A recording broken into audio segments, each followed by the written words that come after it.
Since the final game of the 2012 season, Crimson Storm hope to break a 25-game losing streak when they host Southeastern Oklahoma State tonight in a Great American Conference contest.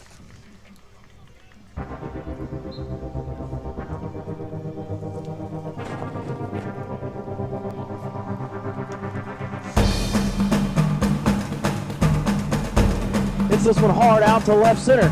Carrying out deep, could it be? It is gone. And Jacobs with the punishing kill. A two-run shot that ties the game. Hyatt hits it over, and she's going to have a kill. Over to Boyd, inside to Gaddis. Spin move, puts it up, takes the foul, and knocks it down. Quan Connor takes the three, puts it up, knocks it down. Good afternoon, ladies and gentlemen. Welcome to SNUathletics.com alongside my partner, Antoine Williams. I'm Tanner Stiles. I'm Antoine Williams. Good afternoon, everybody. Antoine, you want to give us a little bit about SNU and kind of what they've done the past couple weeks? Yeah, so Southern Nazarene returned home after being after 2 weeks of being on the road. It's been a tough one for Southern Nazarene. Their last game against East Central was a loss, but they withstood and persevered. And then the previous game before that, they lost to Harding in a heartbreaker. So they're returning home. Hopefully, if they get some good offensive drives, they can get a win today. The Crimson Storm are coming off a 69-0 loss at East Central, where SNU had just 72 yards of total offense. Southeastern Oklahoma State picked up its first big win of the year last Saturday with a 40-27 win over Oklahoma Baptist. The Savage Storm just missed knocking off Henderson State in the opener as it lost 23-16 and nearly had to come back on a watchdog as it fell 42-40. A little bit about this series between these two teams. Southeastern Oklahoma State has won both games played in the series with 31-14 victory in Bethany in the first meeting before absolutely blanking the Crimson Storm in Durant last year at 45-0. Despite getting shut out on the scoreboard, the Crimson Storm had 288 total yards of offense as they threw for 106 and ran for 182. Lorenzo Alexander had a career day with 128 yards on 29 carries, and Alec LaFoon ran for 76. LaFoon also threw for 106 yards as he went 12 for 23 passing. The passing yards were a career high for LaFoon, and the 182 total yards of offense were also a career high. Jonathan Martin had a career high 52 receiving yards, and Larry Butler also had a career high 13 tackles against Southeastern Oklahoma State. Southeastern's Ryan Polite threw for 298 yards and 2 touchdowns as the Savage Storm threw for 304 yards, and they also ran for 155 yards. So it's kind of early a little bit in this one, Antoine, but what do you feel like SNU might need to do here on the offensive side early to get things going? On the offensive side, SNU definitely needs to control the time of possession. They need to keep the ball, keep their defense off the field, and put together some impressive scoring drives. I feel like if SNU can get on the board first and get some good drives in, then they can pull this one out. Well, we're going to take a quick break, and when we come back, we're going to have hear from Michael Westbrook in the GAC Rewind from last week. Don't go anywhere. You're watching SNU football right here on SNUathletics.com.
Western's 58-point outburst marked only the second time in school history that SWOSU has scored 50 or more points in back-to-back weeks. The previous occurrence, 1969. In Magnolia, Harding walked away with a 70-42 road win against Southern Arkansas. Michael Latou rushed for 94 of the team's 566 yards, 63 of them coming on this play. And again, Latou, big room across midfield, angling right to the 40, to the 35, right sideline, to the 30, breaks a tackle, the 20, the 10, the 5, touchdown! No flag. Harding. Billy Morgan on the Harding Sports Network. 70 points is the most Harding has scored since a 76-point performance in October 2012. Arkansas Tech defeated Arkansas Monticello 24-17. The defense set the tone early for the Wonder Boys, scoring less than 4 minutes into the first quarter. Leppert in a pistol formation. One receiver left.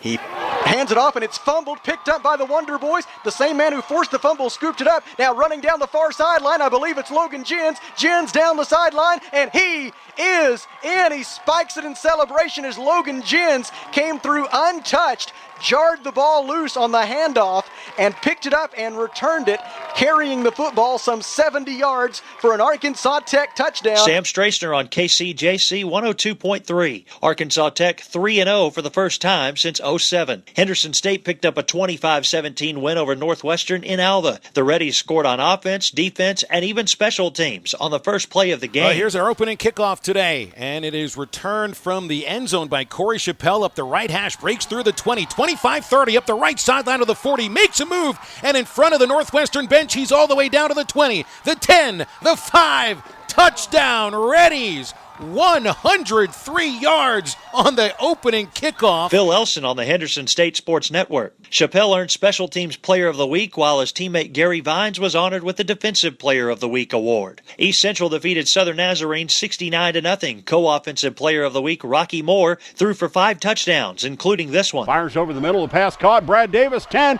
5, end zone, touchdown, Tigers! Brad Davis, the little guy from Norman, gets into the end zone, and the Tigers extend the lead. It is 40-0. Mike Manis with the call on the Tigers Sports Network. The 69-point difference was the Tigers' largest margin of victory since 1939. In Durant, Southeastern won 40-27 against Oklahoma Baptist. A 20-point first quarter helped pace the Storm, but this third quarter score helped seal the victory. And now it's 1st and goal for the one. Handoff Green, untouched. Touchdown, Ronnie Green. Touchdown, Southeastern. Jay Lindley on the all-new Southeastern Sports Network. This week, East Central at Oklahoma Baptist, Southwestern at Henderson, Monticello at Harding, Southeastern at Southern Nazarene, Northwestern at Ouachita, and Southern Arkansas at Arkansas Tech. I'm Michael Westbrook. This has been the GAC Rewind. Join us again next week on this station and online at GreatAmericanConference.com. GreatAmericanConference.com is your home for scores, stats, and standings. For additional information, follow on Twitter at GAC Athletics. This has been an exclusive presentation of the Great American Conference.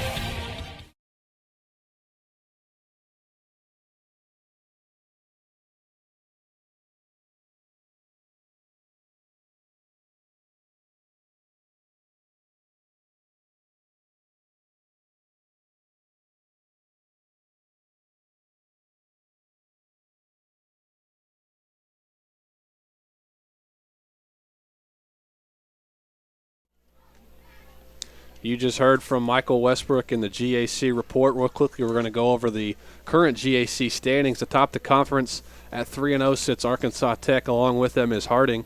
Right behind them, there's a group in the middle at 2-1 between East Central, Henderson State, Ouachita Baptist, Southern Ark, and Southwestern Oklahoma State.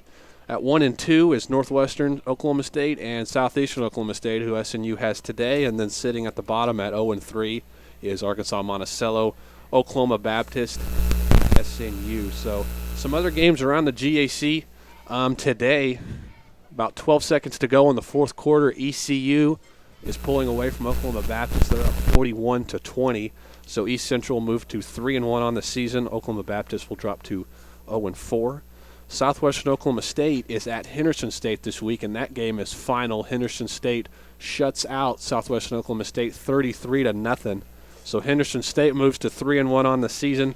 Southwestern Oklahoma State falls to 2-2. So a game starting at 6 o'clock along with ours, guys, is Arkansas Monticello.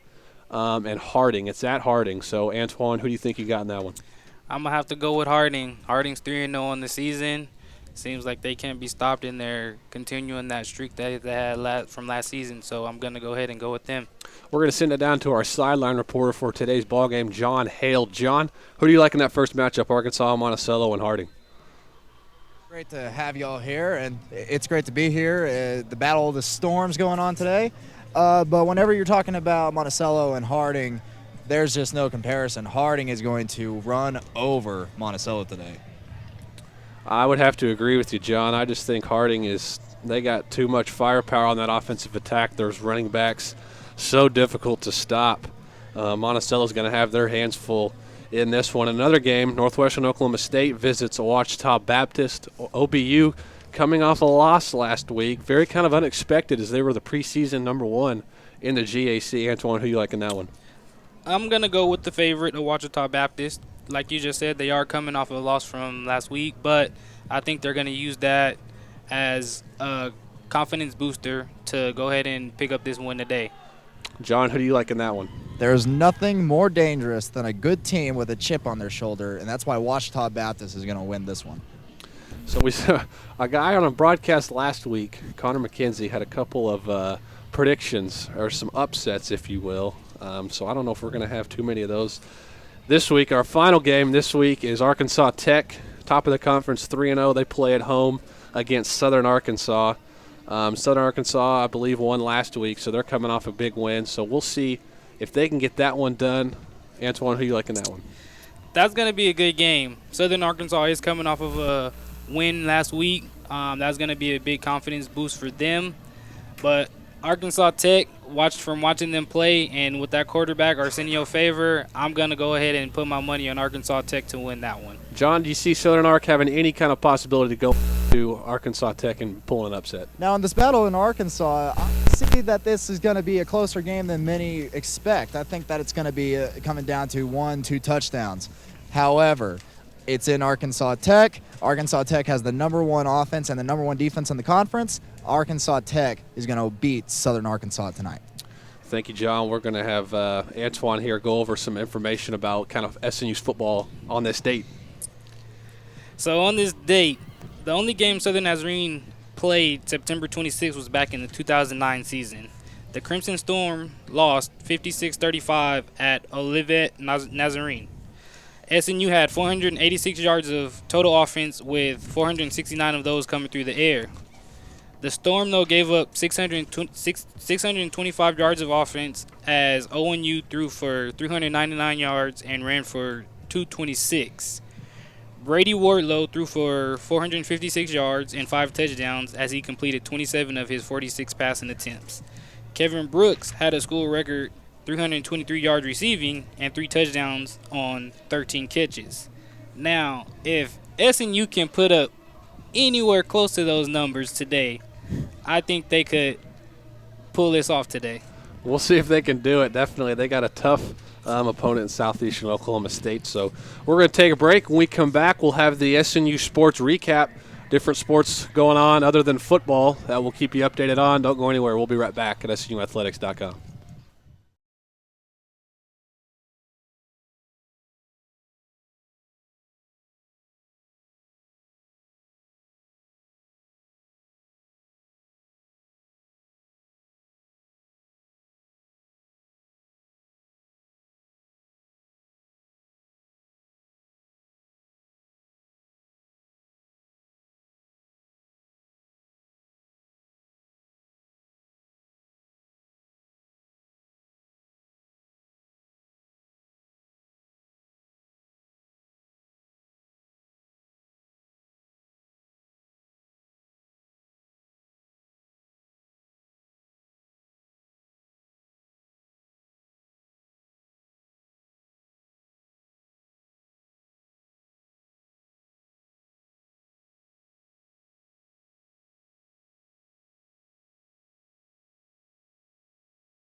Welcome back to SNUathletics.com.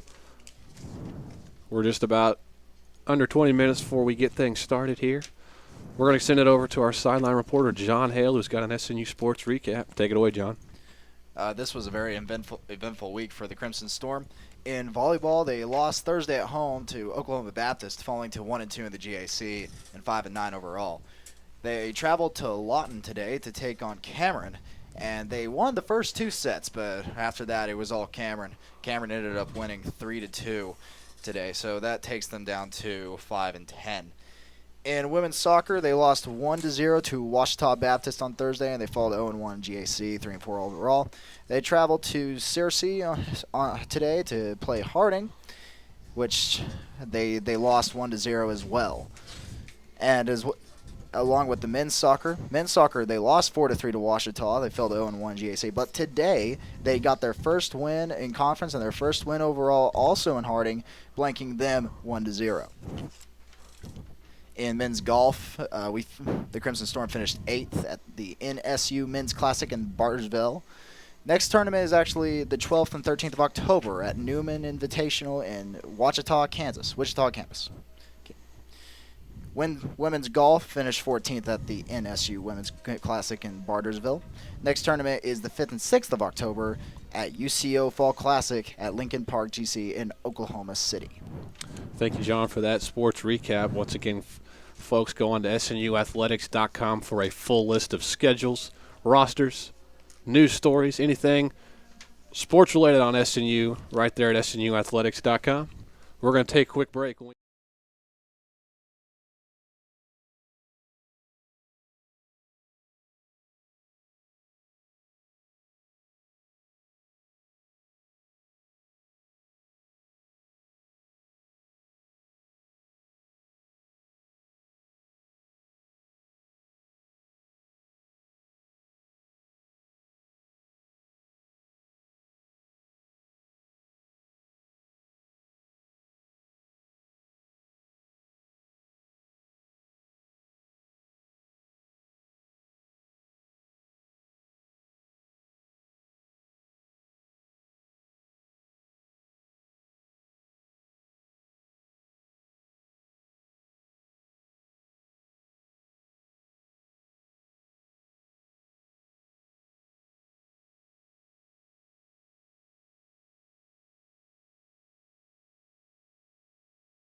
Welcome back to SNUathletics.com alongside my partners, Antoine Williams and John Hale. Tanner Stiles here to bring you this evening's ball game. SNU taking on Southeastern Oklahoma State. John, I guess I'll start with you. What do you think you're looking for maybe early out in this one? Well, early on in this one, I'm just looking for the Crimson Storm to show a little bit better defense. They're ranking last in almost every single category. I expect them to take that with a chip and go out and show that they are not last and they can actually compete. Antoine, give us a little bit of insight there on some maybe head-to-head matchups going on between these two teams. So,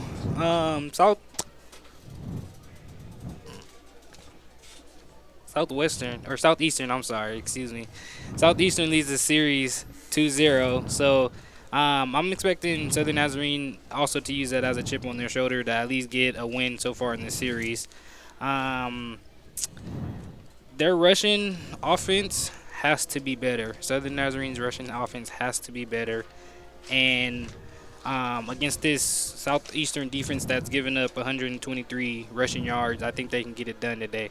Guys, something I'm really looking out for is the injuries plaguing the Southern Nazarene right now.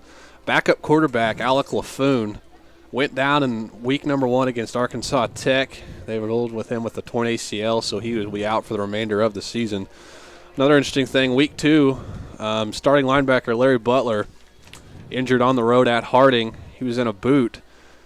He left the game early, but he will not be in action tonight, considered out. Will House, starting left tackle, all GAC last year for the Crimson Storm, kind of that anchor on the offensive line. He's also out with a foot injury. So that's just on the offensive side, how they're going to be struggling. Defensive side also, Madison Bunch on the corner position. He is out in this one. So SNU maybe he's going to have some hard time with some of these younger guys maybe having to step in with some of these roles. Well, they do. They will have a little bit of tough time, and whenever any team gets hit by the injury bug, it's amazing what it does to your morale. It demoralizes you, and it really takes a hit on you. However, with that defense, SNU has Connor Bent, and I think Connor Bent's leadership is going to shine through, especially now in this tough time. Connor Bent is 5th in the GAC in tackles with 32. He is just 4 tackles behind Oklahoma Baptist Zach Bishop. Isaiah Young is 12th in the conference with 24. Ben is also tied for the GAC lead in tackles for a loss at 4.5. On the defensive line, Jordan Harding is tied for 4th at 4 tackles for loss, and another linebacker there, Blake Giles, is 11th at 3 tackles for loss. So that's kind of SNU's been their strong point on the defensive side, is their linebacking core with Larry Butler, Blake Giles, and Connor Bent. So they'll be without one tonight in Larry Butler, so we'll see how maybe that can play out. Southern Nazarene, their defense is ranked 12th in the GAC, and they're giving up a total of, on average, of 537 yards per game. And they are allowing 359 rushing yards per game and just holding opponents to a 198.6 pass efficiency rating against SNU. So if the SNU defense can shut some of their opponents down and keep the rushing yards down, then it definitely should give the offensive spark to get some good drives and get good field position in for them. Well, is it one thing that SNU is really going to be struggling with? I know the offense wins games, defense wins championships, and the SNU defense has a struggle. They got a real test tonight. Southeastern Oklahoma State is 3rd in the conference in pass offense, so expect them to really spread out this field and hit SNU where it hurts. The Savage Storm averaged 440 yards per game on offense, and they're 7th in rushing offense at 123 yards. So this offense is very explosive, so we'll see if SNU can get it done there. The Savage Storm have not yet missed a field goal this season also. They're 3 for 3 and are 3rd in the GAC in total field goals made. Kamon Farmer leads the GAC in receptions per game at 7.7 and has over 200 yards receiving this year. He is 7th in receiving yards per game. Frankie Okafor is 2nd in receiving per game at 82 yards and is 4th in receptions per game at 5.3. Quarterback Ryan Polite is 2nd in the GAC in total offense at 335 yards per game. Savage Storm are 2nd in the conference scoring defense. Like you talked about, John, they're allowing 30 points per game. Southeastern is 4th in total defense, as it's giving up an average of 339 yards per game. Savage Storm are just ahead of the Crimson Storm in pass defense in 3rd, as they're allowing 163 yards per game. So, fellas, we're coming on just about 5 minutes remaining. What's maybe one thing from the both of you that you're looking to see maybe SNU kind of do early in this game to kind of put their handprint on it early?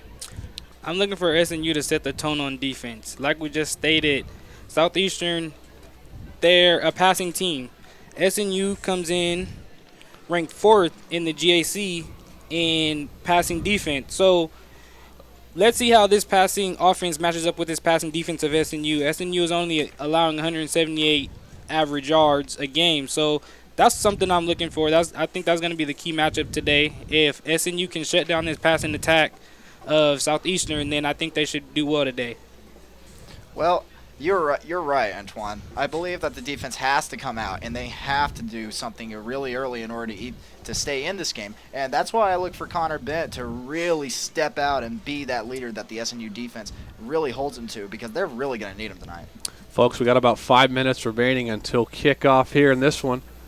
We'll take a break. When we come back, we'll have the coin toss, wind, weather. Don't go anywhere. We'll be right back at SNUathletics.com.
Welcome back to SNUathletics.com.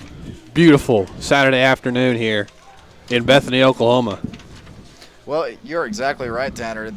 Beautiful is exactly the word that I would use. We got right now it is currently 82 degrees, and by the time this game is over, it's only going to be about 71 degrees with a top speed on the wind at 6 miles an hour. So perfect football weather tonight. Southeastern Oklahoma State won the toss and deferred to the second half, so they will be kicking off to the Crimson Storm. And just like week number 1, that SNU offense will be out on the field first. And fellas, hopefully we can avoid a situation like week number 1 with a fumble on the first play.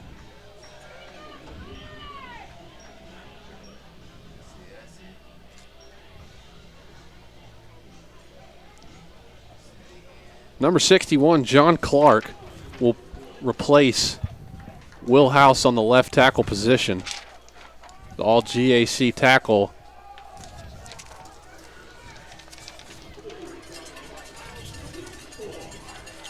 So back deep to receive for the Crimson Storm is Jonathan Martin.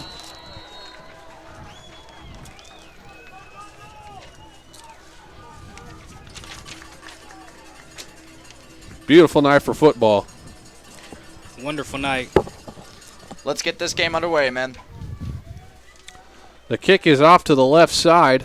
I believe that's Coleman Jr. fielding from the 5. A cut up the middle. He's got a hole. Knocking one of his own players down. Out to the right side. He's got some room.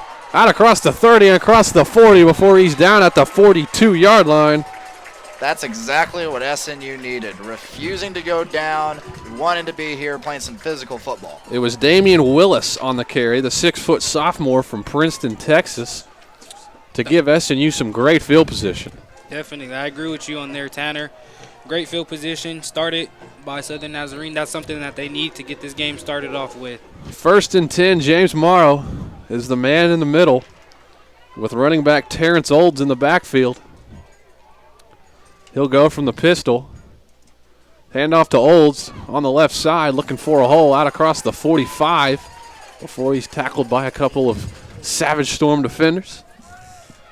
Good hard running right there. Getting SNU started off right.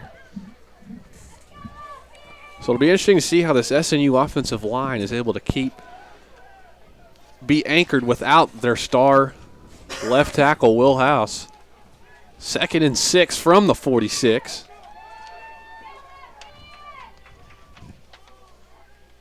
Morrow under center. Hand off to Olds once again. Out across the 45. He's breaking a tackle. Down the sideline, Terrence Olds.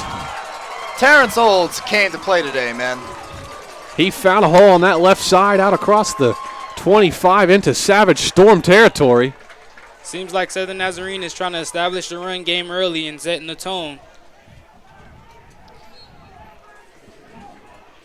Like I said, man, SNU always comes into a game with their chip on their shoulder, and they think that tonight may be the night that they break that long, long losing streak.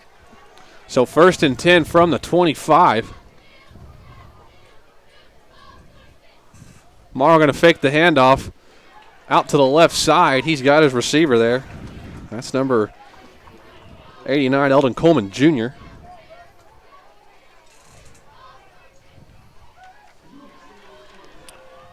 No gain on the, gain of about 5 there.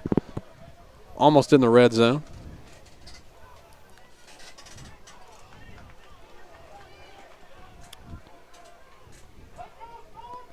Second and 5. The pitch outside. This is Wakefield. Wakefield's going to get the first down, it seems like. Quincy Whitfield. Go nice ahead. Hard running from Wakefield. Like I said, Southern Nazarene seems like they're really trying to establish this run game today and set the tone. So Whitfield and Olds are the 2 running backs for the Crimson Storm that will be used in multiple situations, as we've seen early. Crimson Storm making their first trip to the red zone tonight, and although it's only been one time this season, they're 1 for 1, which makes them number 1 in the country in red zone efficiency. Morrow back to pass, looking to scramble. He's just got to throw it away. Smart play right there. Don't take the sack. Live to see another down without any loss of yardage right there. Smart play by the quarterback. That'll bring up a 2nd and 10 for James Morrow, the 6'7 junior from Bedford, Texas, transferred from Western Kentucky a couple years ago. He sets up under center with Terrence Olds in the backfield. Olds already broken off a long run. Martin comes in motion, the pitch out to Olds. Olds got a room on the outside. Oh, and ladies and gentlemen, Olds could smell that end zone. Momentum carried him too far, but nevertheless, he has a first down inside the 5. Olds is really setting the tone. Unfortunately, he tripped over his shoelaces and came up just short of the end zone, but Olds is looking real good right now. You know when you say your eyes are bigger than your stomach? Apparently his eyes were a little bit faster than his legs. First and goal from the 3, Crimson Storm looking to make some noise early. Hand off to Olds on the left side across the middle. Touchdown, Crimson Storm. The first time that SNU has led in a football game this year, and boy, could it not come at a better time. Way to start off this game. What a drive by SNU. That's definitely something they needed to start this game off, and they started it off right. Terrence Olds punches it in on a 3-yard carry. 4 carries for 48 yards for Olds. On to attempt the PAT is Carlos Anguiano, and it's up and it's good. 12:04 remaining in this first quarter. We'll take a break. SNU strikes first, 7-0. We'll be right back here at SNUathletics.com.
Welcome back to SNUathletics.com.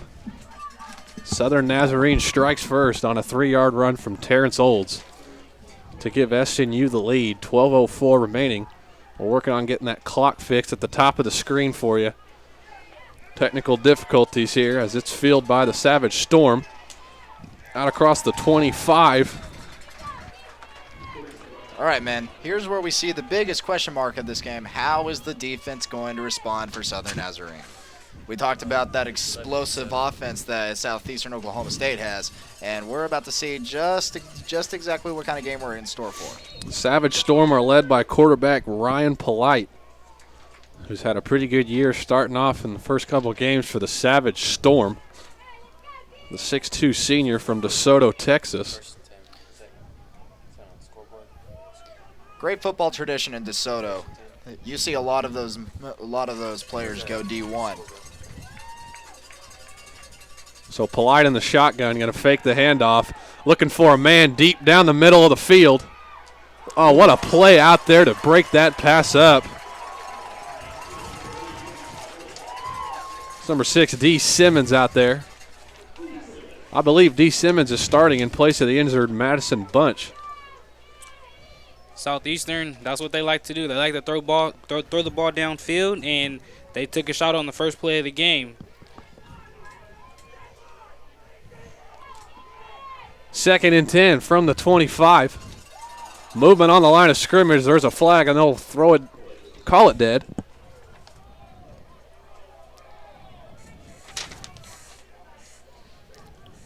Get the official call here. And Southeastern will move up 5 yards. That is a good thing about Southern Nazarene. It was stated in our notes earlier. Southern Nazarene is the least penalized team in the GAC. And unfortunately, they did get a penalty right there, but I just hope they keep the penalties down like they've been doing. Polite the handoff to number 4, Ronnie Green, who gets out across the 35 close to the 40-yard line. That'll be enough for a first down for Ronnie Green, the 5'9" sophomore from Cedar Hill, Texas. So a first down for the Savage Storm. Polite in the shotgun. Screen pass out to the left side. Incomplete. Intended for number 9, Kamon Farmer. And Mr. You-know-who, Connor Bent, was ready to make a play just in case that pass was completed. Talked about in the pregame, Kamon Farmer, Savage Storm leading receiver. Not a very big guy at 5'5", 150 pounds, but he's got some speed. 2nd and 10 from the 40. Polite looking for Farmer on the left side. It's broken up. Nice play out there by number 6, D. Simmons. Almost looked like it was a fumble on the play, and I thought it was a fumble. But nonetheless, great open field tackle and great way to break that play up. So that'll bring up a 3rd and 10 from the 40. Student section trying to get into it early. Polite will operate from the shotgun. Movement on the offensive line. And I would think that will be a false start. I think I saw a little bit of a twitch in that tackle. Number 98, Jordan Harding, was the one who busted through the line, but it did look like to me like there was movement on that left side of the offensive line on the Savage Storm. Gonna get the official call here. And a questionable offsides call against Southern Nazarene. So for the second time on this drive, the Crimson Storm are hit with an offsides penalty. So this could play huge, guys. Instead of a 3rd and 10, now it's 3rd and 5. Let's see if they can get a stop. Polite in the shotgun. Looking out to the left side, he's got Green. Green's got some room down the left side, out across the 40. Into Crimson Storm territory, and that'll be enough for a first down.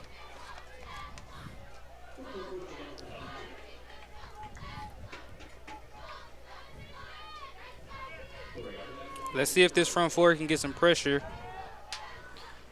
Favor the pass over here to Farmer. So Kamon Farmer gets his first catch of the ball game. And it's only a short one, as we got a 1-yard gain on that play.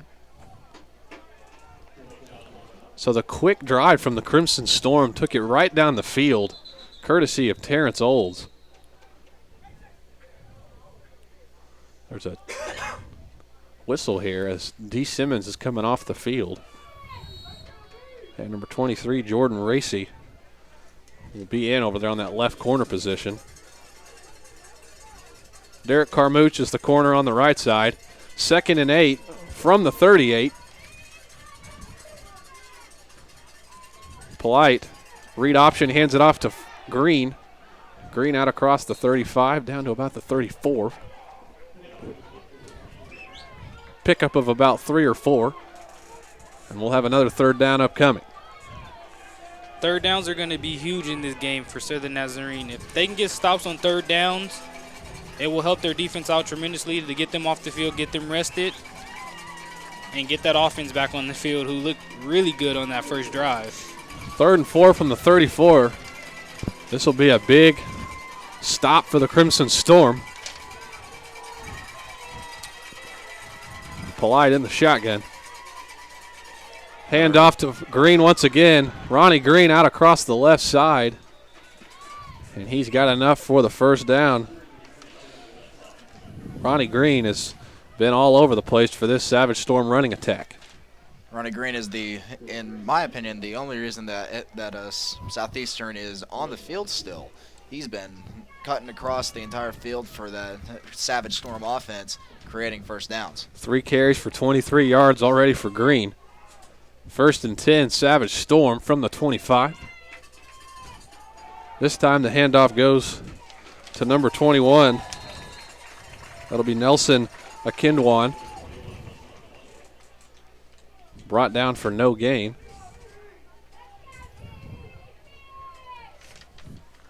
Kindwan, the 5'10 junior from Arlington, Texas.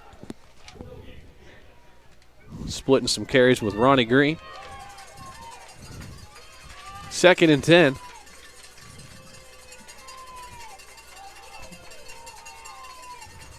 Polite, another screen pass out to Farmer. On across the right side, and they're going to hit Southeastern Oklahoma State with a holding penalty, as that was Derek Carmouche out there in the corner position. Never really could get out there to make a play being held by Southeastern. And there's tons of laundry on the field. Seems like all 3 refs saw the same thing. It's going to be number 3, Frankie Okafor, the guilty victim for the Savage Storm.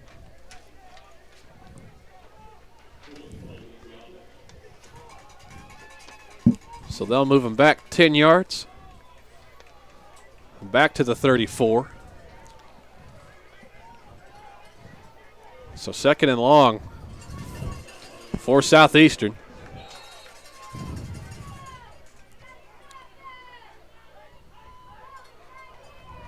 Polite in the shotgun. Taking a little check at the play, making sure they know what they're running.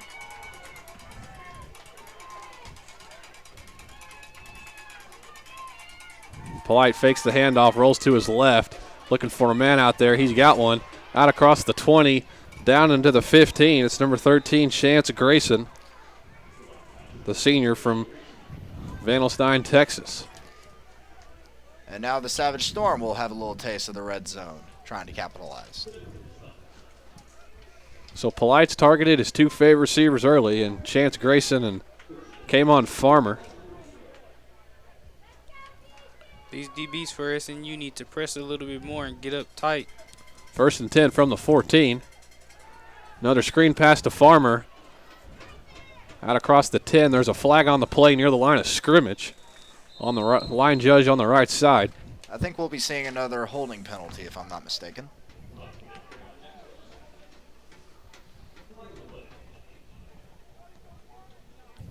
Or illegal formation. Legal procedure on the Savage Storm.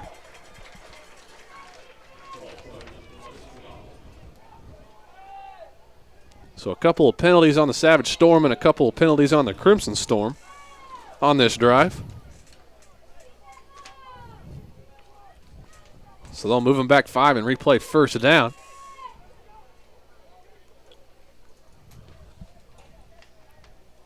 From the 19, Ronnie Green back in the backfield for Southeastern.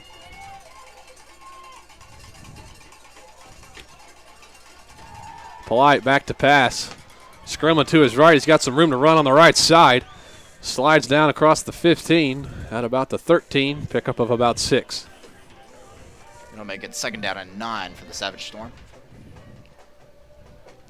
So we've seen Polite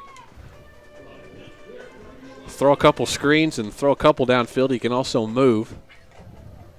We got to keep our eye on that. They may try to use that later on in the game just to get him out the pocket. DeSoto, Texas quarterbacks are known for being very dual threat. On the read option, Polite keeps it on the handoff. Got some room up the middle, very close to that goal line. And he's going to be tackled at about the 1-yard line. Just as I mentioned, he takes off for his first run, and they turn around and give him the ball again, and he picks up a really good gain. That read option's so difficult to stop. Just reading that defensive end on the outside, freezing him for a second. But this time the defensive end slid down on the running back, which has forced Polite to keep it.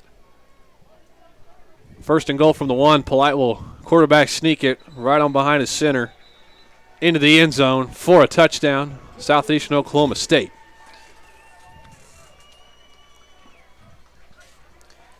2 third-down conversions for Southeastern Oklahoma was what kept that drive alive. If SNU can get stops on 3rd down, then they can get their defense off the field. That's going to be huge for them. I think the key play there on that last drive was the 3rd and 10 that they had from back in Savage Storm territory that on an offsides penalty from SNU moved them to 3rd and 5. I think that really played a factor. The extra point is no good for the Savage Storm. Number 38, Jake Walters, puts it wide right. So with 6:08 remaining in our first quarter, SNU still leads 7-6. They'll have the ball when we come back. We'll be right back at SNUathletics.com.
Welcome back to SNUathletics.com.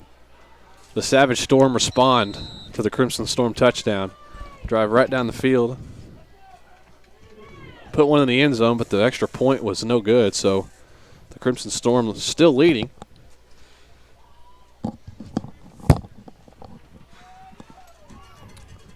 The kickoff down the right side.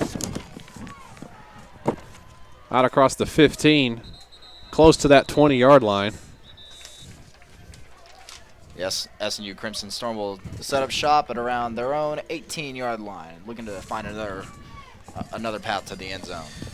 Let's see if SNU can respond well to that drive and keep that offensive momentum up from that first drive. See if they run the ball with Olds again.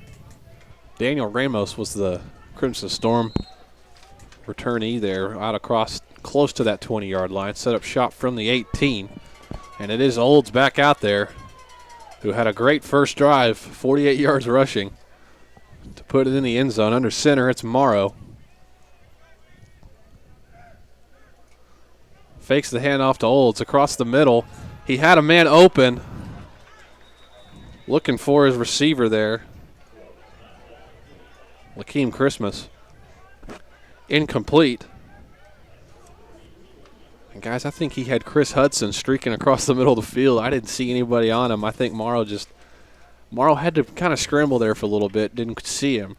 If he had a little bit more time, I think he would have spotted him, but he was being rushed a tad bit. 2nd and 10.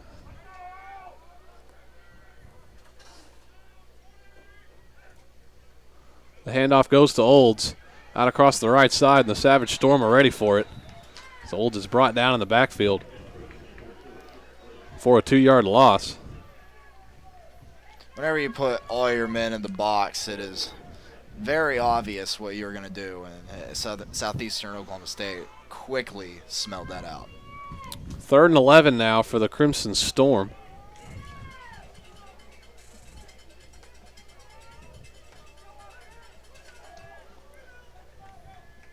First 3rd down attempt tonight. Morrow looking for his man out on the left side, incomplete. Intended receiver over there was number 83, Floyd Chisholm. A quick 3 and out by the Crimson Storm. That defense is going to come back on the field.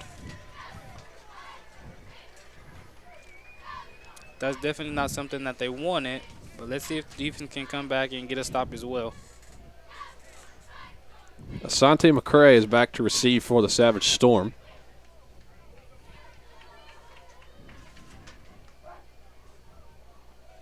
Quick 3 and out for the Crimson Storm offense.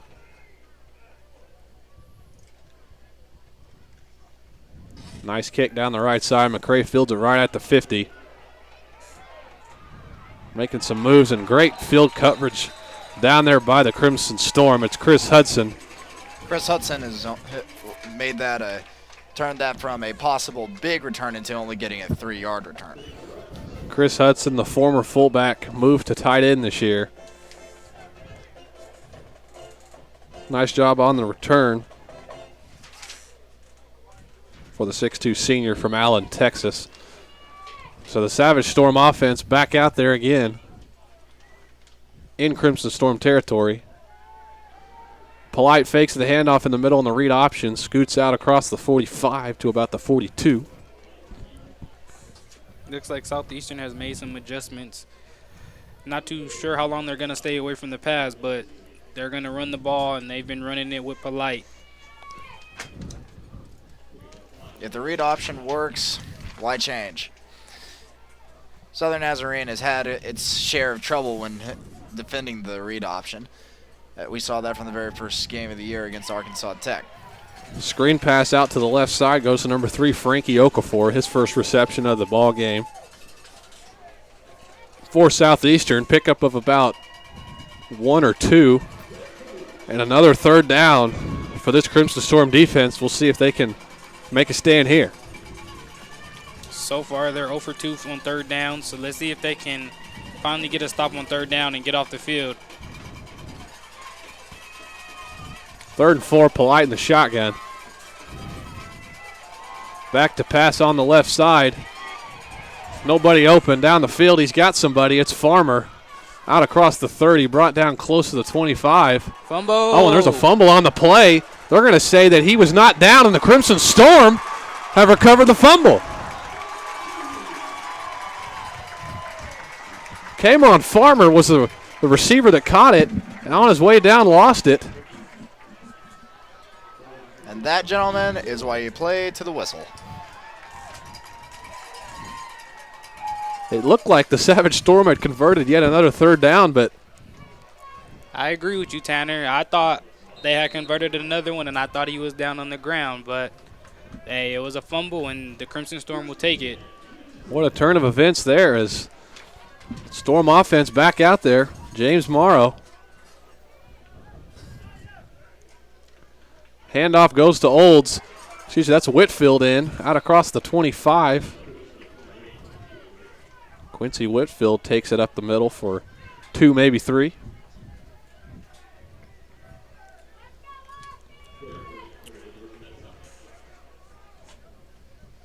Not only is the Crimson Storm missing Will House on the offensive line, also missing yet another key member in Marine Belichick, 5'11 junior from Killeen, Texas, also out in this ball game with a knee injury.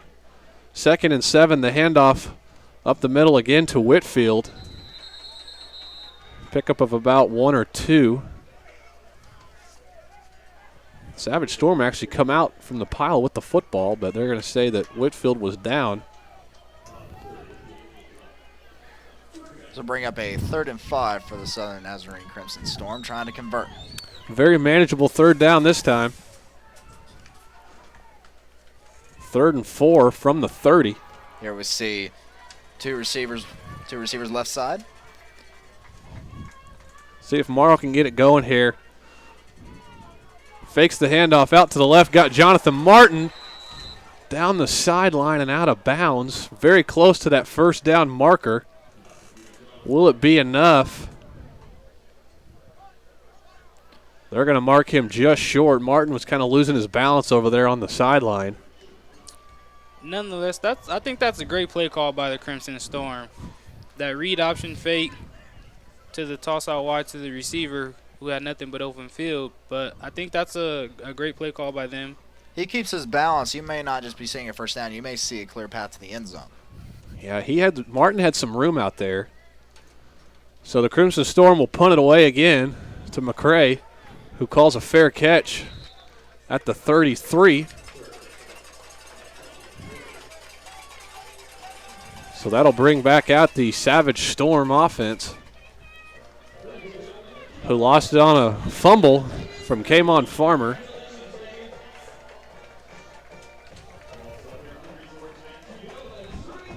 So with 2 minutes remaining in this first quarter, SNU had a pretty solid start to this one. Polite in the shotgun, fakes the handoff out across the 35. Barely escaping a SNU defender and turns what would have been a loss into a 4-yard gain. Tackled by Bryce Whitehead and Preston Odette for the Crimson Storm. Preston Odette on the defensive end there. He was a transfer in this year from Irving, Texas there, and Texas Tech actually. 2nd down and 7. Polite screen pass out here to Okafor. Down across the 40 to the 45. And Okafor took a shot by number 22, Freddie Ingwu out of Mesquite. 1st and 10 from the 45 for the Savage Storm.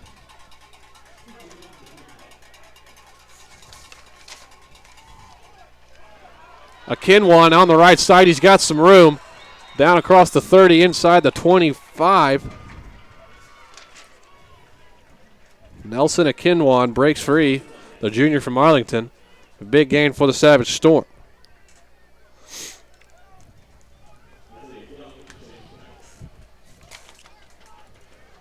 So the Savage Storm threatening to strike again.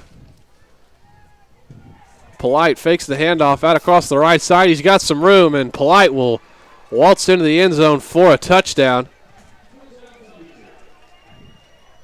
for the Savage Storm.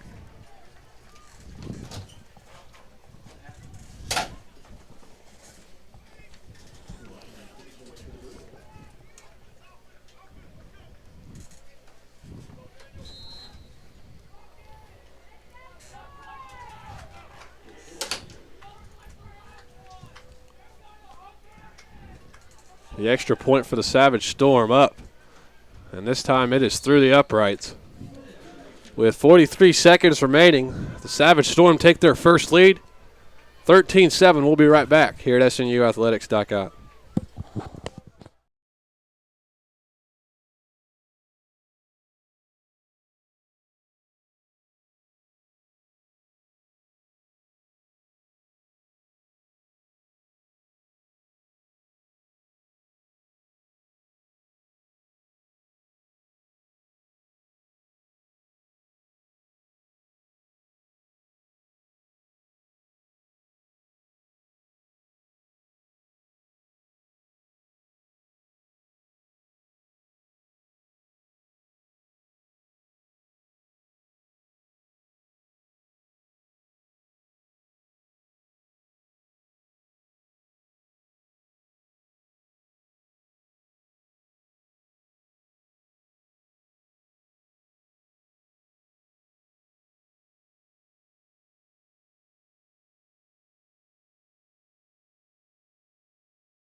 Welcome back to SNUathletics.com.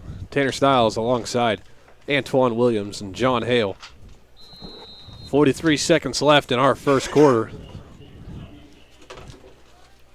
Southeastern Oklahoma State, 13 unanswered points to take their first lead in this one. Kickoff goes into the end zone over the head of Jordan Racy and out of play. So here comes the Crimson Storm offense, who looked great on the first drive. Took it right down the field into the end zone.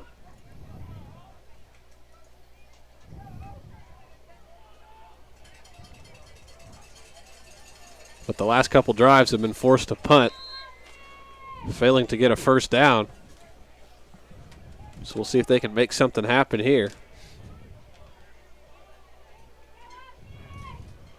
Morrow on first down, hands off to Olds, who hits a lineman there, but he still is able to make something happen. Terrence Olds out across the 25 to about the 27.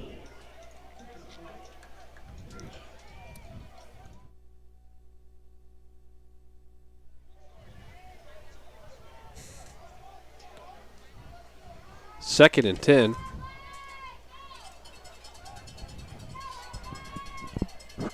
For the Crimson Storm, this will probably be the last play of the first quarter. We'll see if they elect to go ahead and snap it or let the play clock go.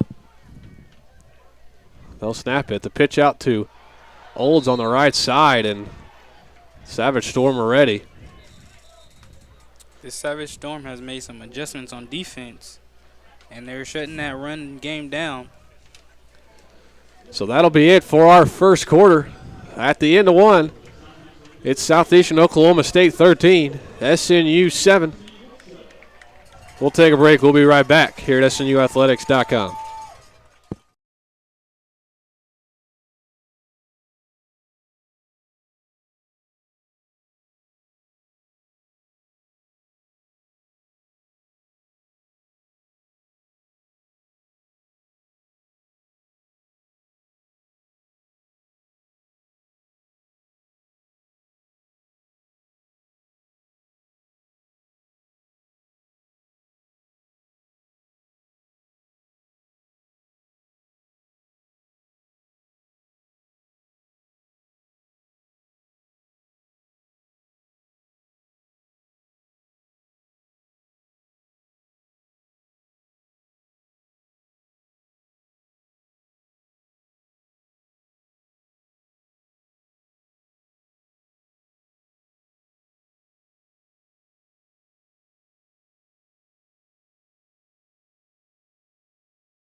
Welcome back to SNUathletics.com. As you can see there, Terrence Olds after the first quarter, 7 rushes, 50 yards. Now, what I'll be looking for in the second quarter is how well SNU responds to adversity. After scoring the first time and then letting 2 go, let's just see what this team is made of. 3rd and 12, Crimson Storm out to Jonathan Martin, who's got some room down the side, and it's going to be enough for a first down.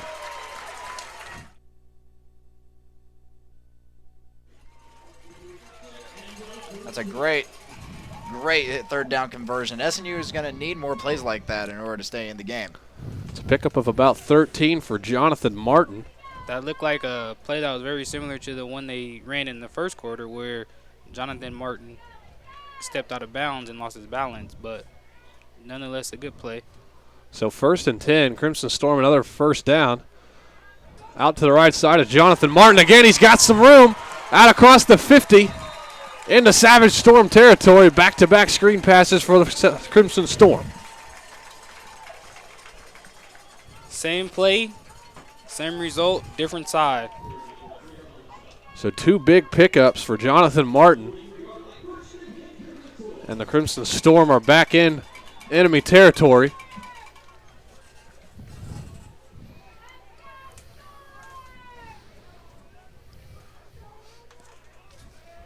This time they'll go from the 43.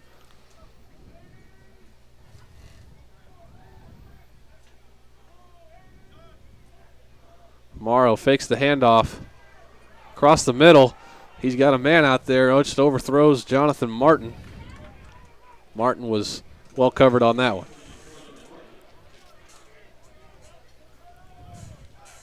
SNU is opening up the game a little bit, mixing in some passes with the run game. In that first quarter, Southeastern Oklahoma State 170 total yards of offense, with SNU having 82. 2nd and 10 here. The pitch to Olds, looking for room out there, making a couple miss. Just gets back to the line of scrimmage. Good cutback by Olds to make a man miss. If it wasn't for that cutback, he would have been stopped for a loss of yardage, but he got back to the line of scrimmage. 3rd and 10 for SNU.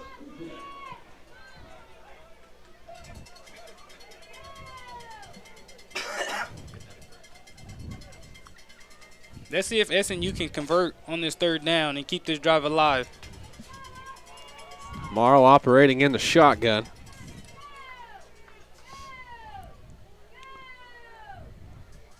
Fakes the handoff. He was looking for Martin on that screen pass out to the left side. That time, even if the pass was completed, the Savage Storm had it sniffed out from the beginning. I don't think they're going to fall for a whole lot of those coming down the stretch. So the Savage Storm defense gets a stop, so SNU will be forced to punt. This will be their 3rd punt of the game. They moved it into Southeastern territory.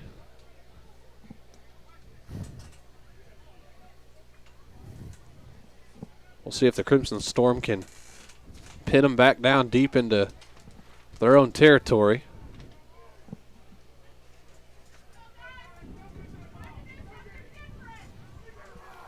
It's out across the right side. Not a very good punt there.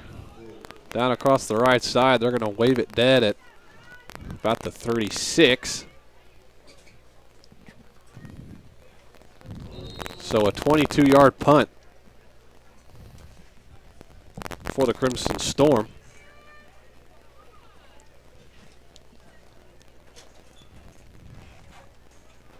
That'll bring up the Savage Storm offense.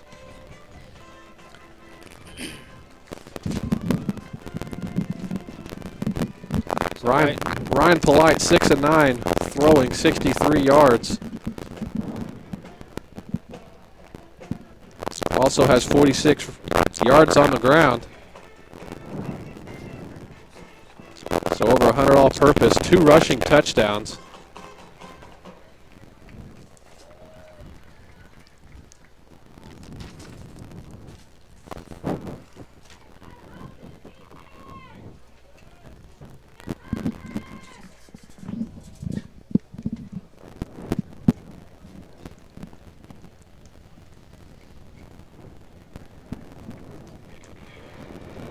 We'll see if this Crimson Storm defense can get a much needed stop here. Storm's main problem for this entire season so far is getting off the field. They need to learn how to stop. These great offenses on third down, 4th down. They just give their defense a rest. Polite fakes the handoff, goes to his right. He's got Farmer out across the middle, making it miss. Wow. Came on. Farmer has got some moves as he is out across the 35. What a pick up there. Came on Farmer. Farmer's speedy, went on his toes. Jordan, very shifty. Jordan Racy loses his helmet has to come out. For this next play, second and 1. The handoff goes to a Kinwan. And he is wrapped up after a gain of about 2 or 3, so that'll be enough for a first down. Great pursuit by the Southeastern defense. Another first down for the Savage Storm.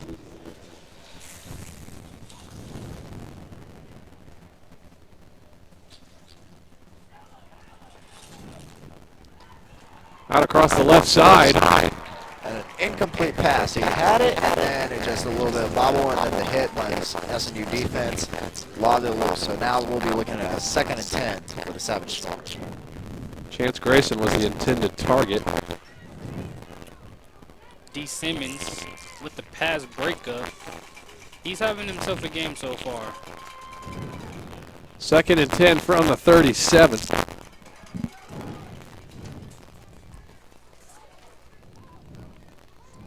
Polite in the shotgun. Fakes, gets the handoff to a Kinwan who breaks out the right side. He's got some room. Out across the 50 to the 40. Out of bounds at about the 25, but there is a flag on the field. There's another flag on the field on the far side that was thrown after the play. So it looks like there could be holding on the Savage Storm, but on the right side sideline down there, they could hit the Crimson Storm with a personal foul.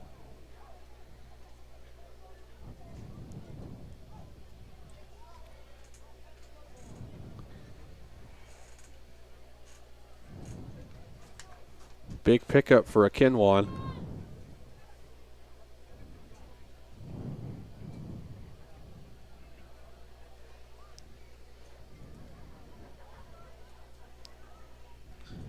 The rest are trying to figure this out right now.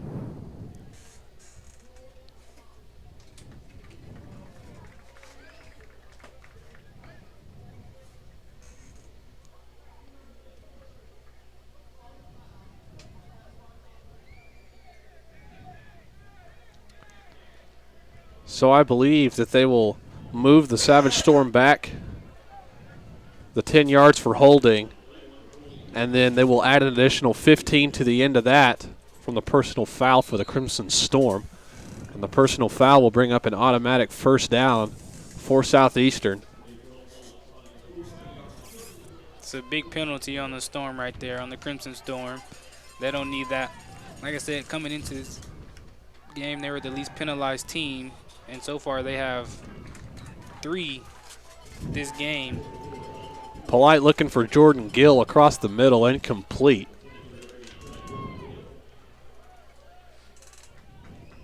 We haven't seen Polite really throw it down the field a whole lot. Mainly just been screen passes and short dump offs to Kamon Farmer and Grayson.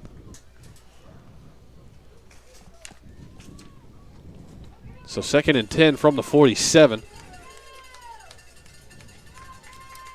Polite rolling to his left, flag on the field, finds Grayson out across the 45, but there is a flag on the line of scrimmage.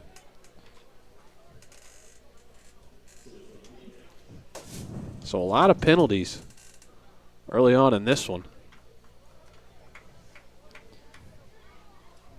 4 for Southeastern now. Looks like we'll have an illegal substitution on this one on Southeastern, which will move them back, I believe, 5 yards. 4 penalties for the Savage Storm and 3 for the Crimson Storm. Blake Giles on the defensive side already with 5 tackles to lead the Storm.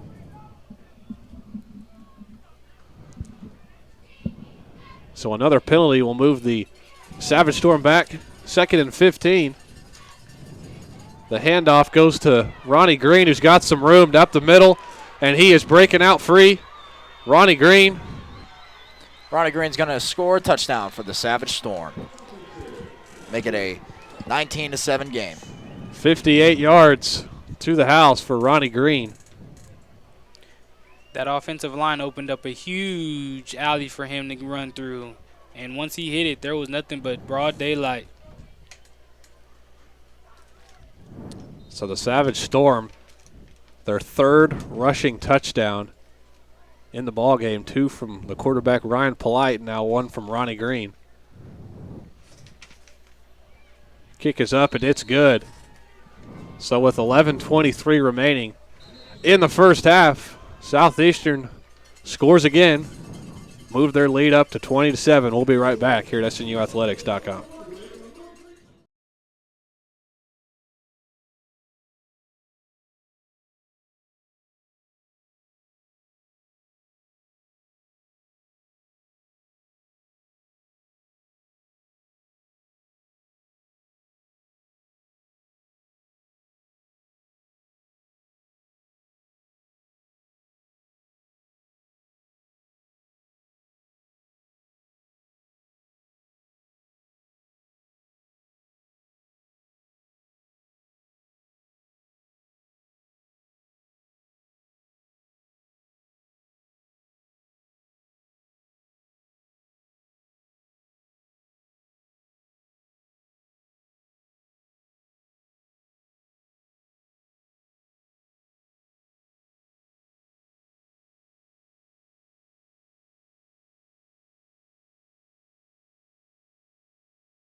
Welcome back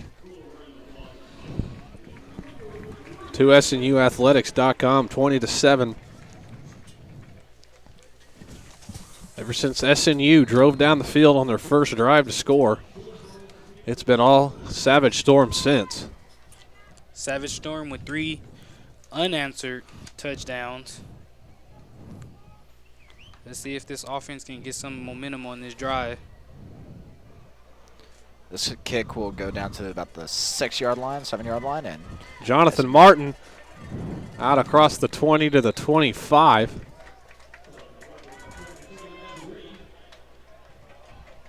Before he's brought down, that'll bring up a new set of downs here for the Crimson Storm. We'll see if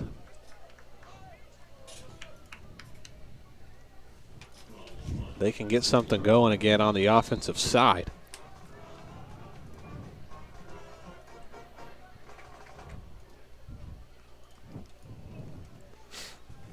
So from the 26,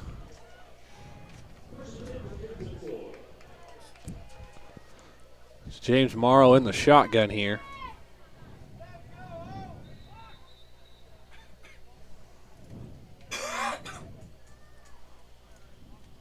Is there a... The officials, I believe, are changing out the ball. Not sure there if it's SNU's preference there.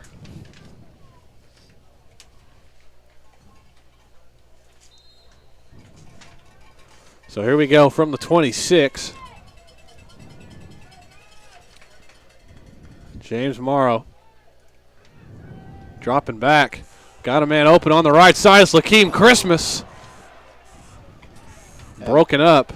looks like the Southeastern defender got a hand in there and broke it away because I think that Christmas had it. It just was knocked away at the last second. Orlando Swift was the safety there getting over, making the play. If Christmas would have made that catch, he had nothing but green in front of him with no defenders in sight. Christmas, the 6'2 redshirt freshman from Freeport, Texas. The pitch goes outside to Whitfield. He is brought down in the backfield as the Savage Storm were all over it. That's great backside pursuit from the linebacker Bricky Reed out of Paris, Texas, and he's only a freshman. 3rd and 14 for the Crimson Storm.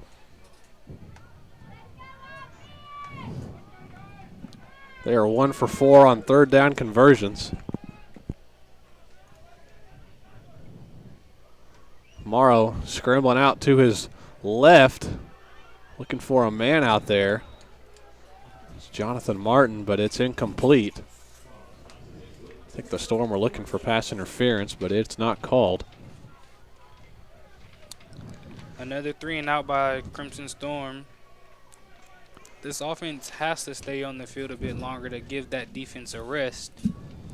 And you talked about it earlier, Antoine. I think Southeastern has made some adjustments on the defensive side because it just looks like a totally different team out there. After SNU marched right down the field on the opening drive to take the lead, SNU has really struggled to get anything going since. So another punt.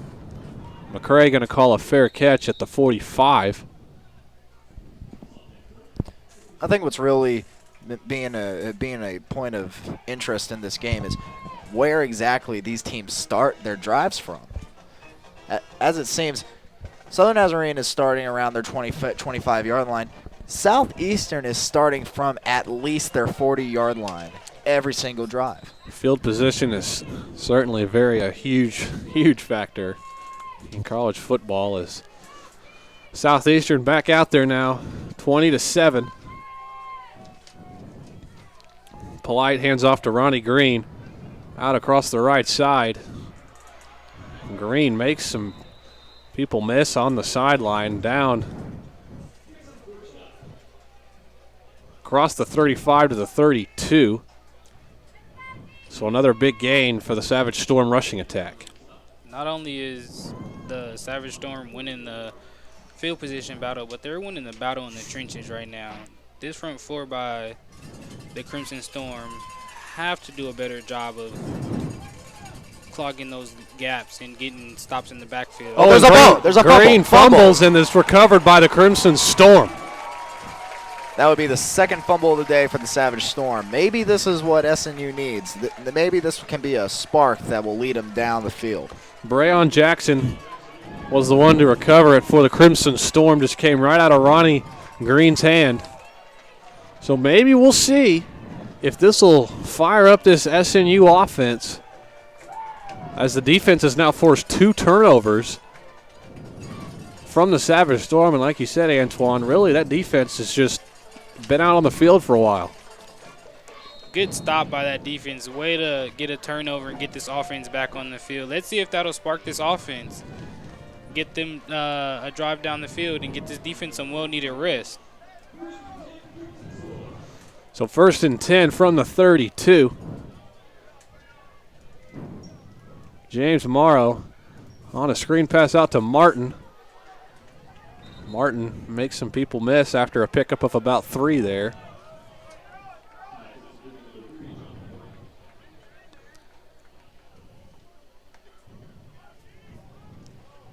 Jonathan Martin, that was his 4th catch. He's got 40 yards receiving to lead the Crimson Storm.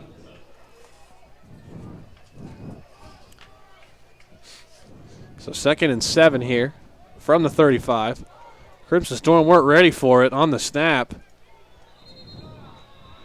And on the handoff, it's going to be a loss of 1, maybe 2. I think there was a little bit of miscommunication between the quarterback and center, as obviously the ball came as a total surprise to the quarterback. So a loss of 2 on the play.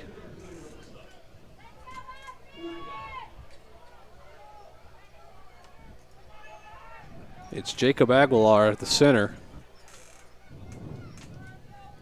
3rd and 9 here. Morrow back to pass. Across the right side. A little long for Lakeem Christmas. And yet again, the Crimson Storm offense. Another 3 and out. That's a tough break. You have to capitalize on turnovers. You have to. When the defense gets you turnovers, you have to turn those into points. So another punt upcoming for the Crimson Storm.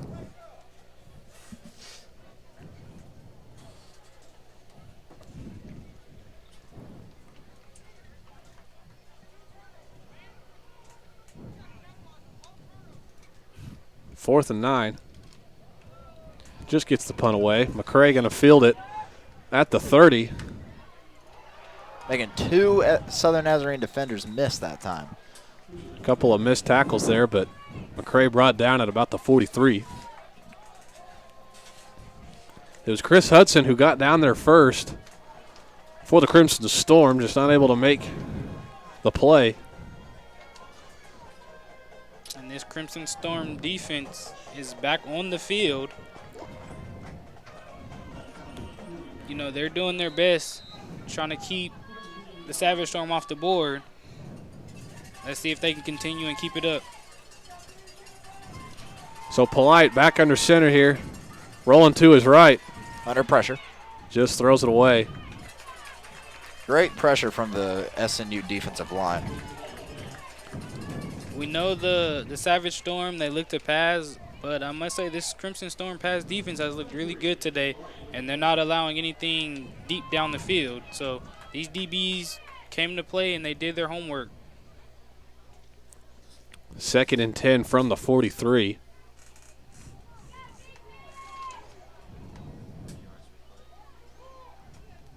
Polite 7 of 13 for 72 yards passing.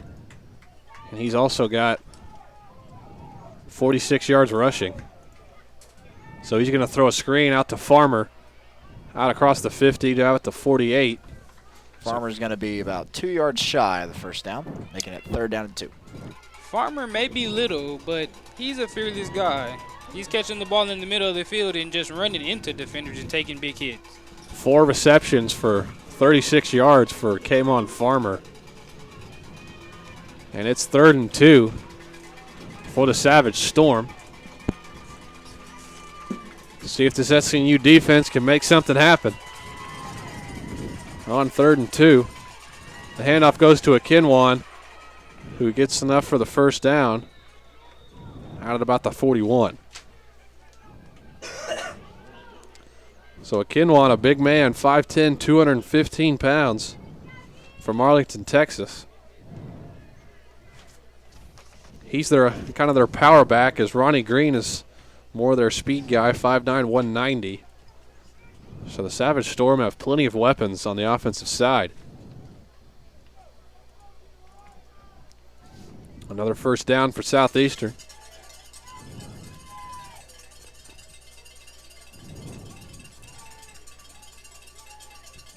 Polite on the read option, gives it to Akinwan. Akinwan has some room on the left side, out across the 30. Akinwan is so shifty, and he's a pretty big guy, a very stocky guy. But he's also got the maneuverability to ease through those holes and make those cuts, making it very, very difficult for Southern Nazarene's defense to bring him down. Another first down, 2 in a row for the Savage Storm. On the pass, Polite, tipped across the middle and intercepted by the Crimson Storm. Make that 3 turnovers on the day for the Crimson Storm defense. Breon Jackson picked it off. He recovered the fumble on the last Southeastern offensive possession. So making things happen as he was looking for Farmer across the middle, tipped up in the air. Nice interception by the Crimson Storm. This Crimson Storm defense is playing inspired football right now. They've given up 3 touchdowns, but on these last 2 drives, they've caused turnovers, and they've given the ball back to their offense. So they're playing inspired football. The offense just has to do the same thing. So SNU's got it at their own 6-yard line. We'll see if this offensive line can get a push here. Play action, scrambling. He's got a man out across the 10, close to the 15. It's Ian Jones.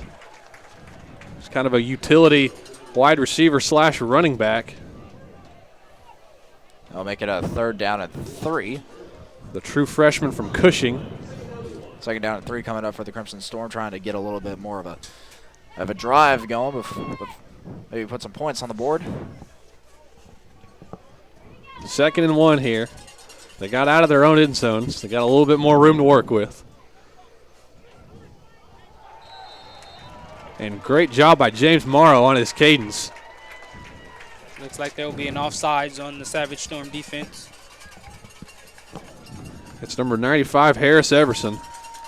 Jumping off sides, the 6'1", 315 senior from Union City, Georgia. And with that penalty, that 5-yard penalty, that'll make it a 1st down for Southern Nazarene. Just what they needed. So 1st and 10 from the 20. They set up in the same formation in the pistol.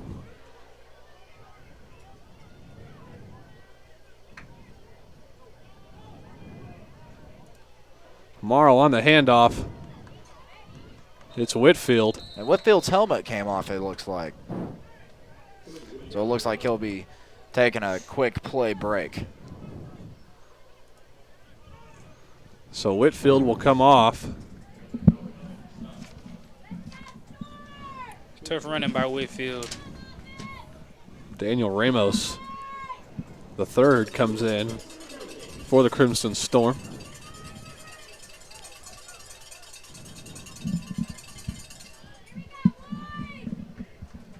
Second and 8 from the 22. Fakes the handoff, looking for Ramos. He had him open. Morrow just throws it a little outside of Ramos's hands there, and that'll bring up a 3rd down. Plays like that really hurt. You have a guy wide open in the flats. You have to hit that guy. If they make that completion, picks up a good chunkage of yardage, possibly even a 1st down, and keeps this drive moving. So instead of a 3rd down and manageable, we have a 3rd down and 8. Morrow going to drop back here. Having to move. Makes a man miss. He's got Jonathan Martin across the 32 to the 33. First and 10 SNU. What a great grab for Jonathan Martin right there. Jonathan Martin been a bright spot for this offense today. James Morrow doing a pretty good Baker Mayfield impersonation there, making people miss in the backfield, throwing on the run. That looked like Baker Mayfield to Sterling Shepard. Maybe not as pretty, but it gets the job done. First and 10 from the 33. Fakes the handoff. Morrow making people miss again, looking for his man out there. He had him, Ian Jones. Ian Jones, a freshman, was wide open there and just a little bit overthrown by James Morrow. Morrow yet to be sacked in this game. Back-to-back plays, he's been pressured, but he's done a good job evading the defense. Second and 10. Just under 5 minutes remaining in this first half.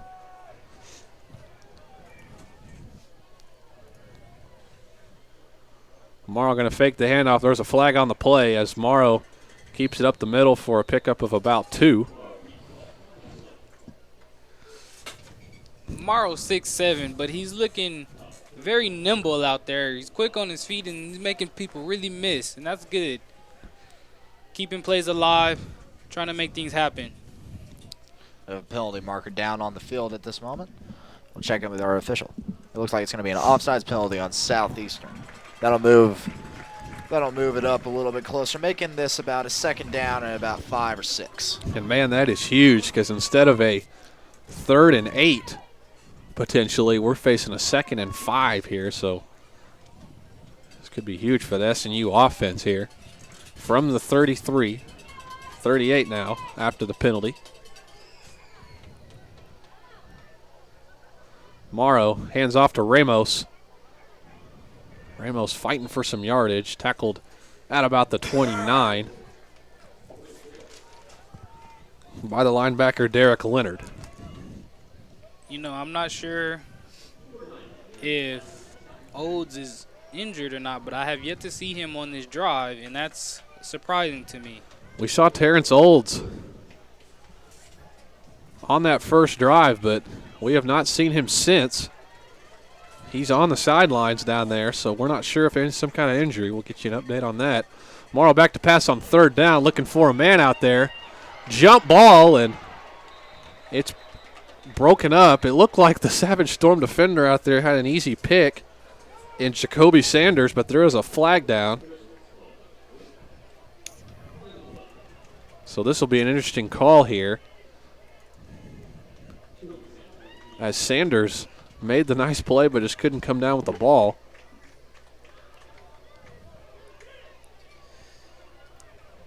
So we'll see if it's pass interference here on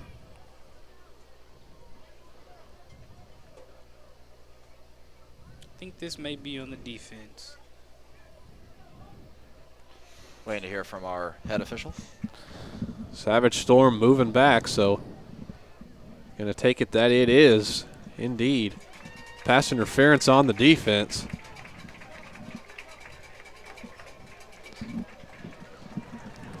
So another penalty for the Savage Storm that benefits SNU. That'll move the chains and move SNU into enemy territory. A 15-yard penalty this late in the half is big. Let's see if SNU can capitalize here. We have about 3 minutes left in the half. Let's see if SNU can get some points put on the board before half. Morrow in the shotgun here. Fakes the handoff to Whitfield. Oh, and Morrow does a great job of throwing the ball away. And what is the official calling here? The official's going to be calling this a sack, even though I believe that Morrow was maintaining his forward progress and trying to get the ball away.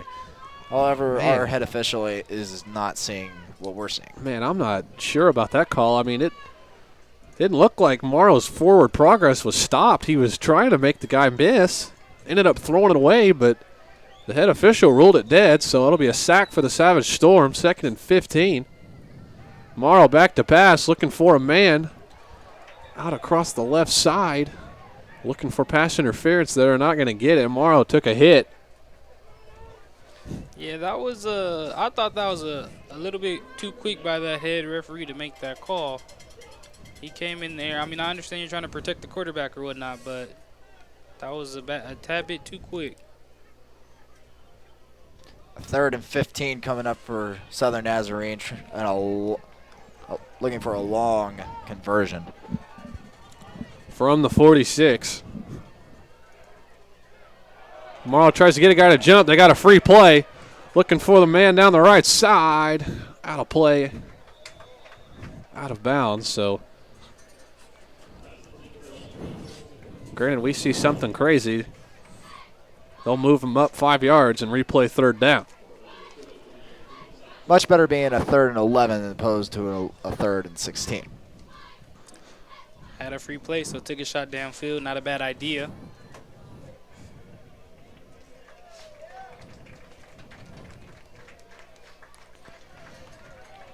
These penalties are killing the Southeastern Oklahoma Savage Storm on this drive. It's just prevented them from getting anything productive.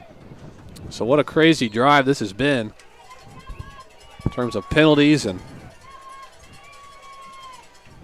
we're facing 3rd and 10. Morrow going to roll to his right. Looking for a man, throws it down the right, just out of play. And that'll be the end of this SNU drive. They ate some clock, but You got to give your receiver a chance to make a play on that. Looks like SNU will elect to punt from the opponent's 46-yard line. If our punter gets a hold of this one, he could put this one right near the 10, maybe the 5-yard line with a bounce. 2:36 remaining in this first half.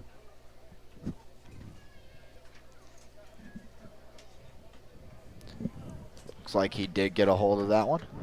And that's a beauty. That's a beautiful bounce. Bounce is inside the 5, and they're going to down this thing right at the 1-yard line. Right. I'll even go farther than that, Tanner. I'll call it the 1-foot line.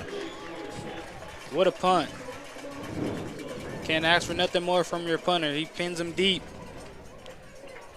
Now let's see if that defense will take that as a little bit of incentive. Try to take him down right in the end zone, put some 2 points up there on the board before half, and maybe, just maybe, get down there and score another touchdown. Great punt by Anguiano to get him down on the foot line, I guess we'll call it here. And field position has changed just like that.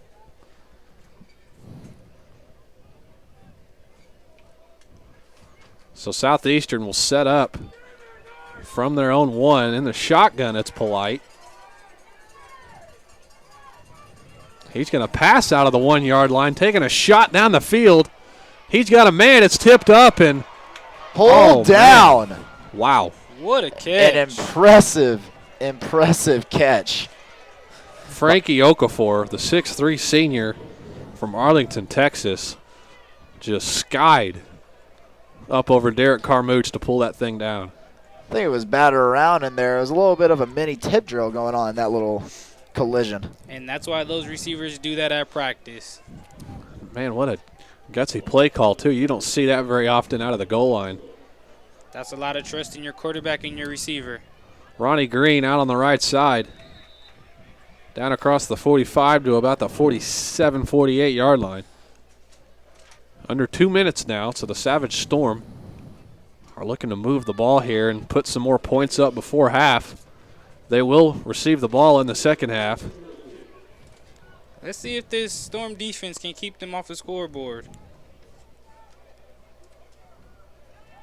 Polite rolling to his left, looking downfield on the run. He had a man out there. Jordan Gill just overthrows him. It's a difficult pass to throw across your body on the run. So that'll bring up a 3rd and short.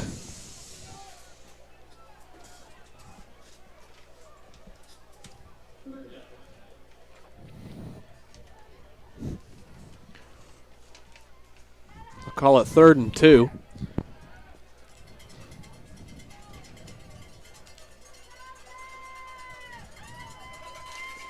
Big third down right here, looking to convert for Southeastern and looking to make a stop for the Storm. The handoff to Akinwan. It looks like they're going to get that stop. What a play, but they throw a flag in there late. There is a late flag on the play. Great play by number 8, Connor Bent, to get in there and make a stop. SNU players are signaling it's on the Savage Storm. But we'll see what happens here. Connor Bent did a great job of bottling up Akinwan, not allowing him to push forward to the first down.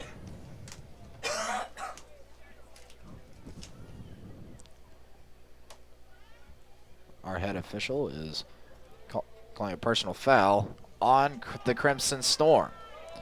That's a bummer. That's a tough one.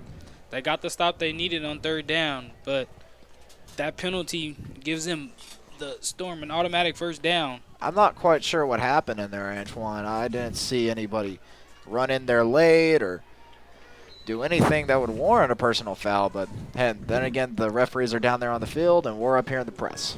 So 4 penalties now for the Crimson Storm, 8 for Southeastern Oklahoma State. So a fresh set of downs for the Savage Storm as Polite drops it off to Akinwan in the flats, who scoots out of bounds at about the 27-yard line. Pickup of about 10 to move the chains again. Approaching on 1 minute here, 1 minute and 6 left in the half. Southeastern does have all 3 timeouts remaining, but granted they're on the 26-yard line. They may not have to use any. We'll see if the SNU defense can make a stand here. From the 26, Polite rolls to his right, looking to the corner of the end zone. He's got a man wide open. And that's going to be another Southeastern touchdown. And it looks like there was some miscommunication between the defensive backs. There's 2 defensive backs down there talking to each other. Looks like one was supposed to have help over the top and didn't get it. Derek Carmouche was the corner over there, and then, like I said, like you guys said, there was some miscommunication. He just let Okafor go, thinking there was going to be help on the backside there, but there wasn't. Polite found him. And it's now 27-7. 58 seconds to go. SNU's got all 3 timeouts. We'll see if they can push down the field and put some points up before halftime. We'll be right back here at SNUathletics.com.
Welcome back to SNUathletics.com.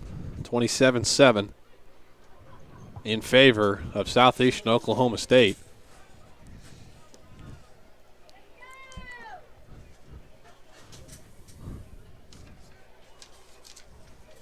The kickoff goes over to the left side.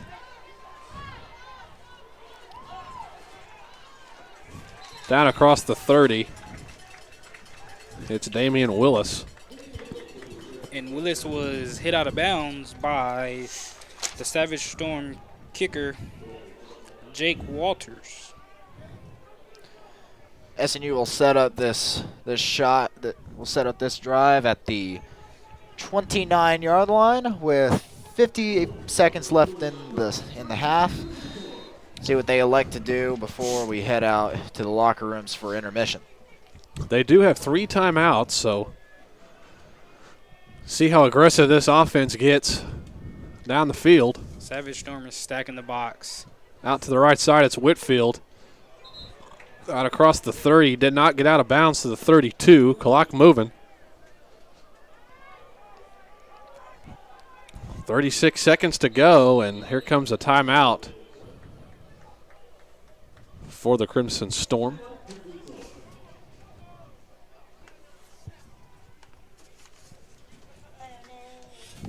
Their first of the half. They have 2 remaining.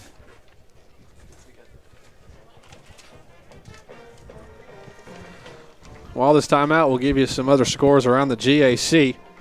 At halftime, Arkansas Tech leads Southern Arkansas 24-7.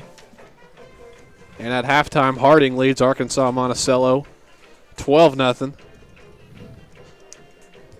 And with still early in the first quarter, Ouachita Baptist leads Northwestern Oklahoma State 7-0.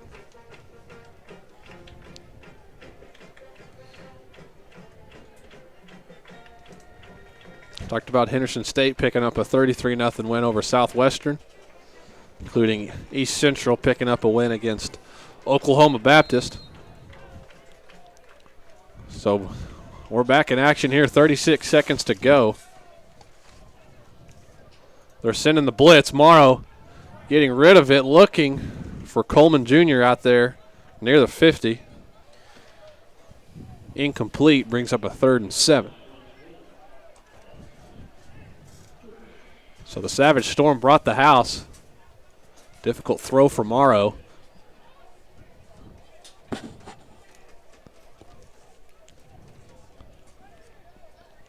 So here comes a 3rd and 7 from the 32. And they're going to hand off to Ramos. Spinning outside, Ramos got some room out across the middle, and he's going to fumble it, but looks like it was recovered by the Crimson Storm. The Crimson Storm recover it. And for they the first down. Pick up the first down as well. The clock will stop until the chains move, and the officials have the ball in place. So SNU in the hurry-up offense, they're not calling timeout. Here goes the clock, 20 seconds to go. Morrow going to drop back, looking for a man rolling to his right. Down the field, it was Coleman Jr. Incomplete. And it looks like they would not reward him the pass in the first place because the official put down his hat. Looks like he stepped out of bounds before attempting it. And there is a flag on the play against the Savage Storm. I'm not sure what the call was. But nonetheless, it does move. I believe it was a roughing the passer call. This will move SNU up 15 yards, put them at the 44-yard line of Southeastern, which should give them a good heave to the end zone with about 7 seconds left in the half. So as you can see there, James Morrow just 67 passing yards in this first half.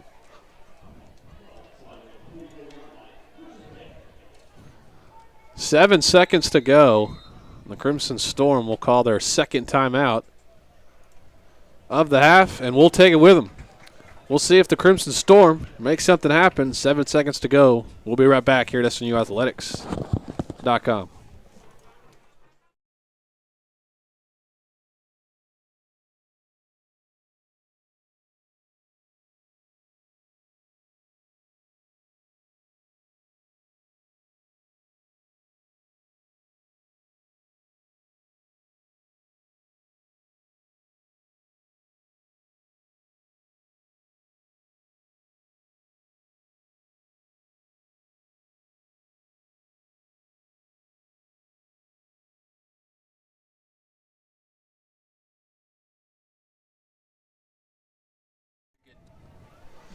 Welcome back to SNUathletics.com. Out of the timeout, 7 seconds to go. Out across the middle, it's tipped up in the air and picked off.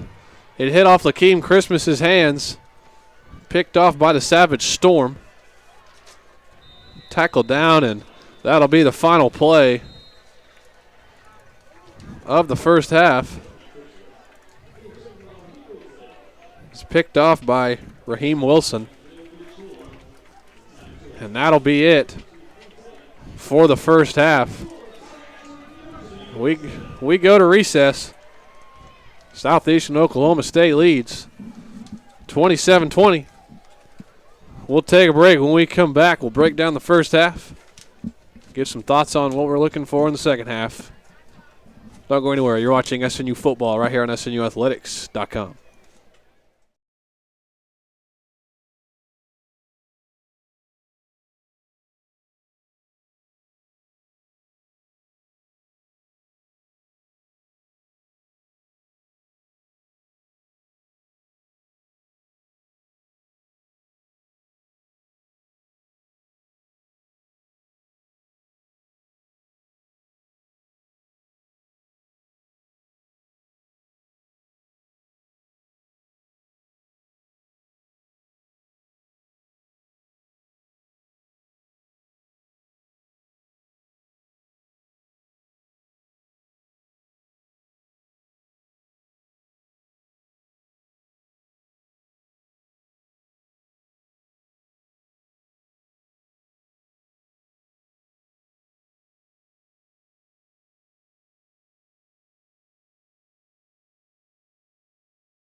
Welcome back to SNUathletics.com. It's halftime. Southeastern leading 27-7. Guys, anything in particular that kind of stuck out to you in the first half? Yes. For Southeastern Oklahoma, they went away from their passing game and started running the ball. And total, they have 221 rushing yards in the first half on 19 attempts. So I know we're used to seeing this team throw the ball, but they did change it up a bit. The passing game wasn't working for them, so they went over to the running game, and it's been working for them. So that's something that stuck out to me in the first half. What about you, John? Well, what stuck out to me is the turnovers. I mean, let's see. Southeastern. I'm sorry. Southeastern has had 3 turnovers already, 2 fumbles, 1 interception, and SNU only has 1, which was an interception there at the end of the half, which ended the half. Those turnovers by Southeastern should, I mean, in any other game would make this a 1-touchdown game at least. So, but if SNU is going to win this game, they got to make more turnovers, but this time capitalize on them. 377 total yards of offense for the Savage Storm in that first half. SNU with 124. Talked about it. The defense really was, they forced a couple of turnovers, but the SNU offense was, kind of non-existent there after that first drive by Terrence Olds. Stuck out to me was Terrence Olds had 4 or 5 carries on the first drive for 43 yards and a touchdown, but since then he had 4 carries for 7 yards, and we really didn't see him at all. He was standing on the sideline. We thought there was an injury, but as far as we know, Terrence Olds good as ever. He just, I don't know. They elected to go with Quincy Winfield and Daniel Ramos, so it'll be interesting to see in the second half who elects the Crimson Storm elect to keep in that backfield. So, guys, what's something you're looking to see in the second half on SNU side maybe they can improve on to maybe get back into this ballgame? I'm looking to see if they can convert on third downs. Also, if they can get this passing game going. They had the rushing game going. Southeastern Oklahoma, they made adjustments, and they're looking to stack the box and shut down that running game. So I'm trying to see if SNU can create and open up the field a little bit by passing it and hitting their receivers downfield. Yes, I'm looking to see the same thing, Antoine. See, the passing game, James Morrow is a good quarterback. He is. I just don't think that he's given enough time in the pocket to make the wise decisions and deliver those quality throws. If the offensive line gives him a little bit more time and wins that fight in the trenches, James Morrow makes a few more passes, we're talking about a different game here. SNU does lead in time of possession as well. They're just, like we talked about, that offense has just been kind of stagnant since that first opening drive, so it'll be interesting to see how that pans out. We're coming up on a few minutes before opening kickoff in the second half. We'll take a break. When we come back, we'll have the second half for you right here on SNUathletics.com.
Welcome back to SNUathletics.com. Second half just about ready to get started. SNU will be kicking off. I want to thank all our viewers on YouTube watching it live from SNUathletics.com. Free streaming for all most home game sporting events. Special shout out to two former broadcasters watching it right now. Matt Schellenberger, Travis Vernier. Two great ones in the booth. Go down in the Hall of Fame broadcasting. Couple of legends. So SNU kicking off here. Grayson going to catch it at the 10. Out across the 25 to about the 26. All right, Tanner, now let's see if SNU has made some defensive adjustments here at the half. See if they can't slow down this Southeastern Oklahoma State offense. 377 total yards of offense in the first half.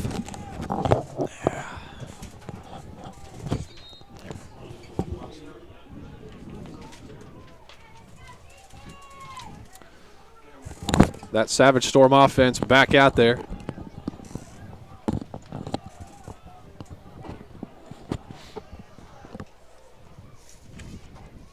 First and 10 from the 28. Polite going to be a reverse going to Grayson, and SNU was ready for it.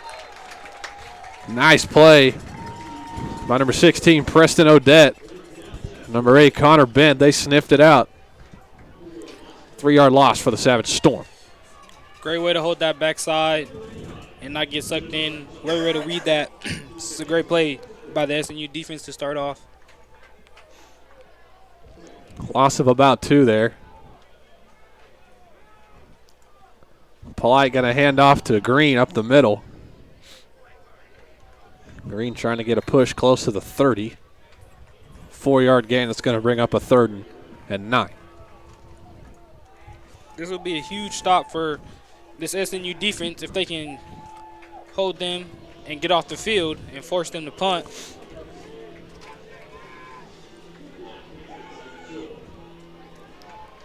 Third down, and they'll call it 8. In the shotgun, Polite. Across the middle's got a man. A big tumbling number 88 tight end. Derek Gillis. Polite had tons of time to sit back in the pocket and find that open receiver, and he found him, and he put it right in the middle of that zone defense that the Crimson Storm were running. First time we've seen action from the tight end.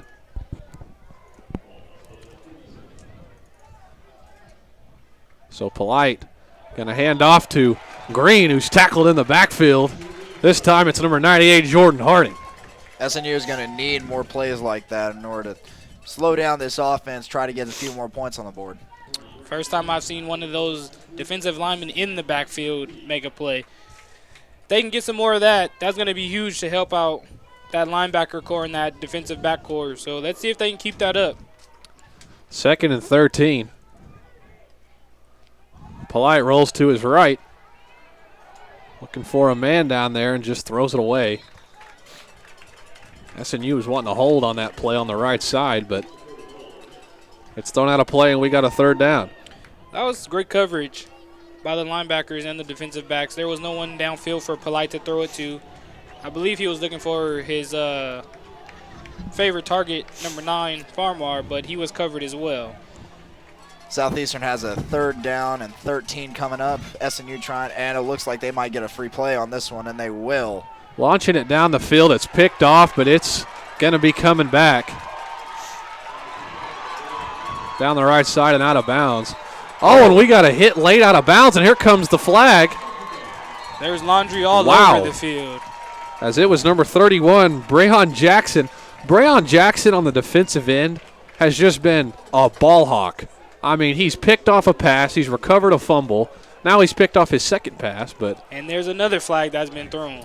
3 flags on the field at 3 different instances.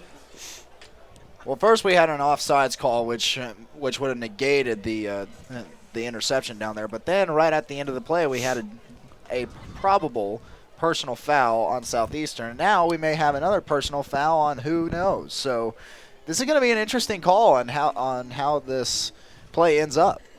Very interesting because they initially threw the flag on the line of scrimmage saying the Crimson Storm jumped off sides, but, I mean, the right end, I believe, over there on that side, it was number 93, Anthony Bryant, but he jumped, but I don't think he crossed the neutral zone. But there was enough for the line judge to throw the flag. We're going to get our calls. Got offsides on SNU.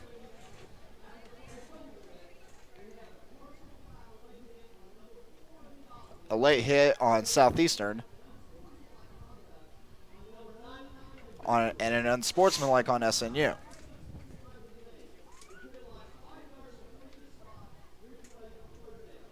Okay, so there's 2 penalties on SNU, 1 on Southeastern. So it's gonna be ruled 5 yards, a 5-yard penalty from the initial line of scrimmage, and they're gonna replay 3rd down. SNU is going to get another opportunity to stuff up or stop the Southeastern drive. So after a crazy series of events, it's 3rd and 8 from the 50.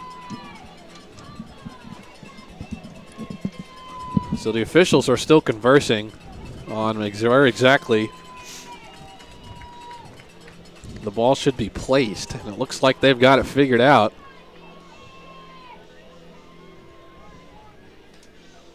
SNU needs to stop Southeastern here to set the tone early in this second half. So here we go, 3rd and 8 from the 50. Polite back to pass, looking out in the flats. He's got McKinwan, and then what a great tackle by number 40, Blake Giles. Great play, great stop. Punt team's coming out. SNU is going to be back on the field. There's that strength from the SNU on their linebacking core, and Giles, Connor Ben, and Larry Butler, who's injured, not active in this game. So a 4th down, going to bring up a punt from Southeastern, just their 2nd punt of the night. Jonathan Martin back to receive. Rugby-style punt, not very good. It's low on the ground. Martin just going to catch it, fall on it at about the 14. So SNU's defense gets the job done. And we'll see this offense back out there. Once again, it'll be interesting, guys, to see as I'm looking down at the sideline, and I'm continuing to see Terrence Olds on the sideline, not even in the offensive huddle over there. It's just really confusing considering he had 48 rushing yards on the first drive. Yeah, that's very shocking to me. You know, I could understand if he fumbled the ball twice or whatnot, but he hasn't fumbled, and, you know, he's been playing well, so it's interesting to see if he's going to return to this game or not. There's no word on why he's not in the game. No, we've not seen any kind of like injury-related problem either. No tape, no nothing on Olds, but nonetheless, it's going to be Ramos out there in the backfield for the Crimson Storm. We'll definitely keep our eye out on that and see if he returns. I mean, he still has his helmet and everything, so we'll see. But Southern Nazarene starts their drive. 1st and 10 from their own 14. Savage Storm load the box here.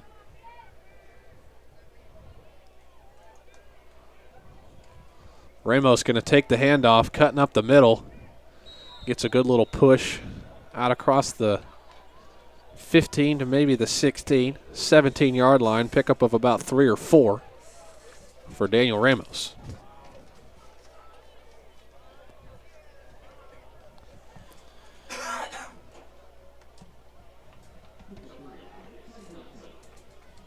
Ramos has 3 carries for 15 yards.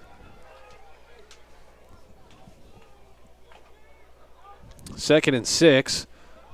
Trick play on reverse. Jonathan Martin looking for a block out there.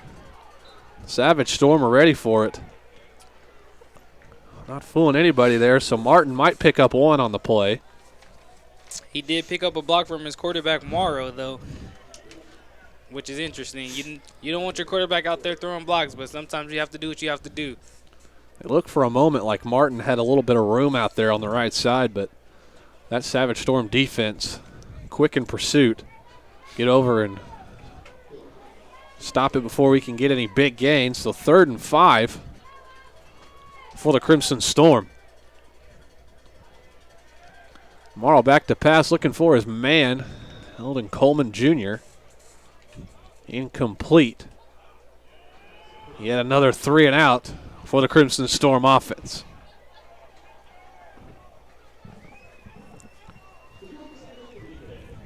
So up until this point, I feel like, guys, that the defense, SNU's defense really can't be faulted right now for this deficit. They are playing out of their minds, Tanner, and really this entire score is on the offense. They got to find a way to march down the field and put it in the end zone. I agree. Low punt over across the middle. Bobbled. McCray going to take it. He's got some room out the left side. McCray could take this thing to the house. And he will. Touchdown, Savage Storm. It was Asante McCray. Looked for a moment like he was going to call a fair catch, but at the last second, took it up the left side, and SNU was really not in the picture there as he went untouched to the house.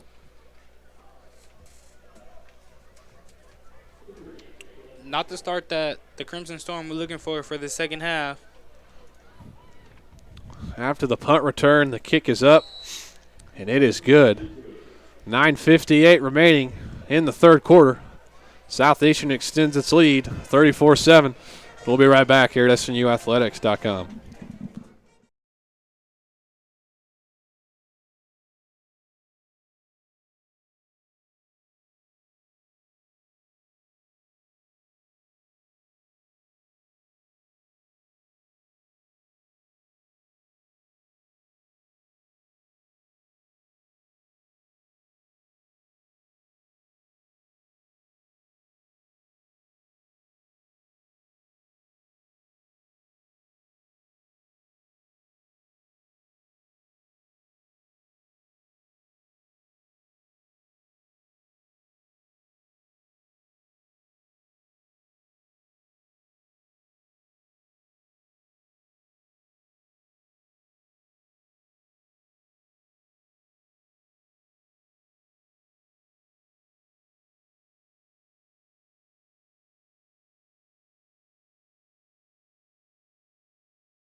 We're back at SNUathletics.com.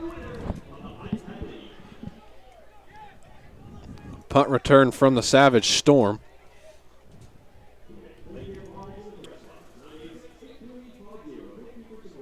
.53 yards from Asante McCray.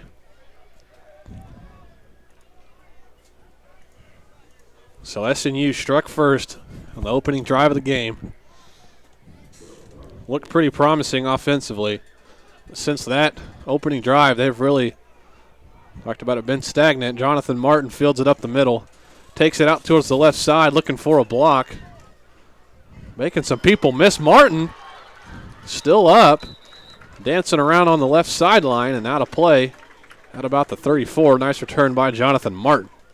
I stated this earlier, but Jonathan Martin has been the one bright spot for this SNU offense today.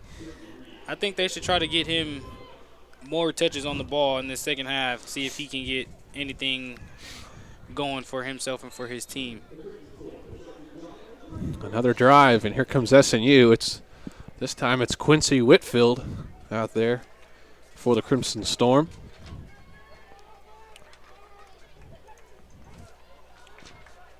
First and 10, there's a flag, so a free play for SNU as Whitfield takes it up the right side.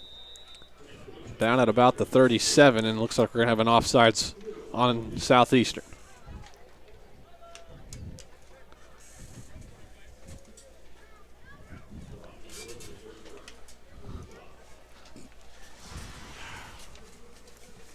Indeed, it will be offside, so they'll move them up 5 yards and replay the down.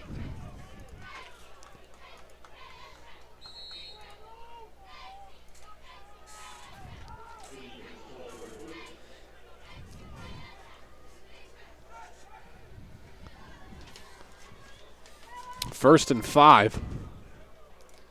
The pitch outside to number 33. That's Willis. Damian Willis, a 6-foot sophomore from Princeton, Texas.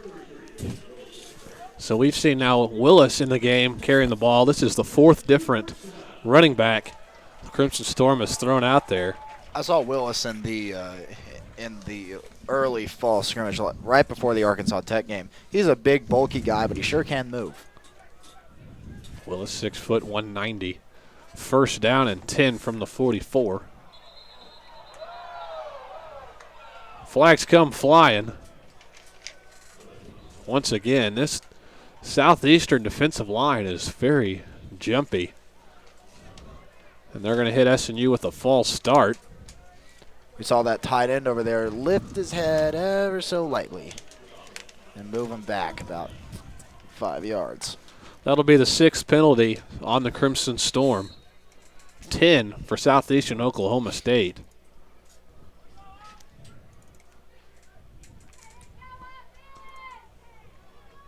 First and 15 now from their own 39. James Morrow, the handoff, goes to Willis. Willis got some speed over there on the left side, and Willis a big hit. Takes a shot. I think that might be a targeting penalty or an unnecessary roughness of some sort. That was just – that's one of those scary hits you hope you never see for either team. There's a flag on the play at the 46-yard line. We got a holding call on SNU. So back-to-back penalties for the Crimson Storm after Willis took a pretty good carry out to the left side there. So that'll push SNU back to the 36. Penalties are really hurting the Crimson Storm on this drive. 2 big penalties to set them back. First and 20 now. The handoff to Willis again. Willis out across the middle to about the 38.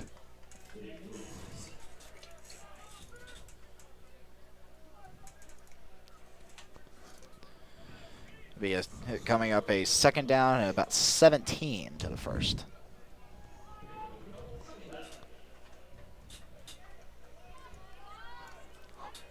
So from the 38, SNU looking to make something happen.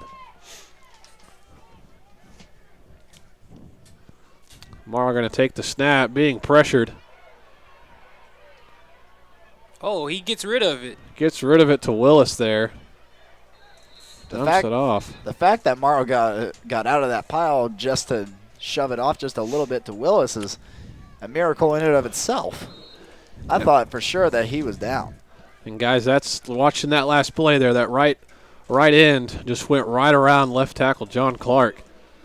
John Clark starting this ball game in place of the all-GAC injured Will House. See, as someone coming in to replace an all-GAC player like Will House, I mean, that's got to be difficult for anybody. So on the screen pass to Ramos, sniffed out by the Savage Storm. It's number 12, Thomas Curry, 5'11 senior from Tarleton State in Texas. Now, if you saw that play, you'd see that there was a pretty strong wall set up for him to run behind, and that possibly could have ended up in a really big gain, but you just let that one guy slip through, and that makes all the difference, doesn't it? So that'll bring out Miles roll again for the Crimson Storm. 8th punt of the ball game for the Crimson Storm. McCray going to field it from his 25. He took one 53 yards to the house last time. He's not going to get so lucky that time, and he's going to bring it out to the 40. 15-yard gain from McCray. Out to the 40, so another good field position opportunity for Southeastern. Currently holding a 34-7 lead. And this explosive Savage Storm offense is back on the field. So 6 minutes to go in the third quarter. Probably going to start seeing the Savage Storm put the ball on the ground, running it here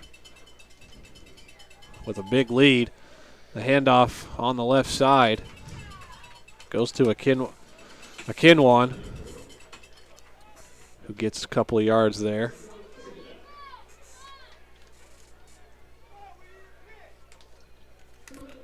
Second and 8 coming up.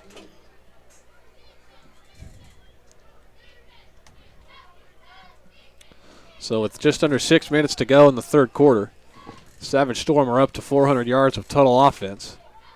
Screen pass to Grayson over on the left side. He's going to get very close to the first down on that one. It's going to be close after a pickup of about 8. And they're just adding on to that total yardage that they have already. It will indeed be enough for the first.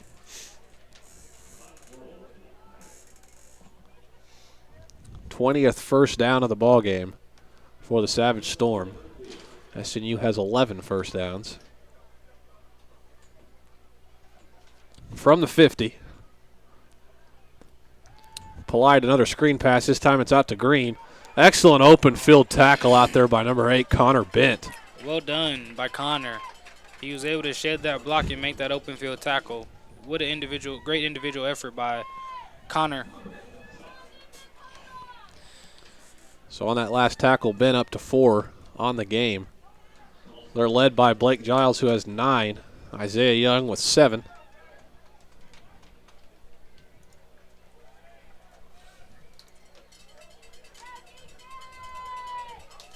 So 2nd and 13. On the handoff, it's Green once again. Got some room out to the left side. He's got some speed, and Ronnie Green out across the 25 before he's brought down by Isaiah Young.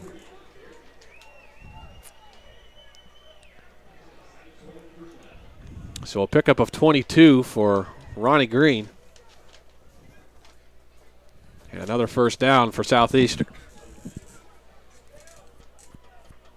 Who knew that Southeastern State had a rushing game? It's showing today. From the 25. Screen pass out to the right. It's the fullback there, number 40. Chip Jones. Pickup of about 3 there.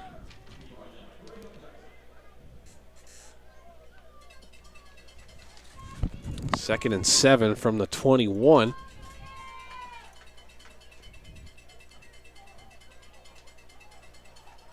Handoff goes to Akinwan,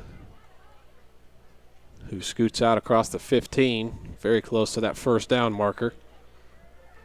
Just short of it, so 3rd and inches.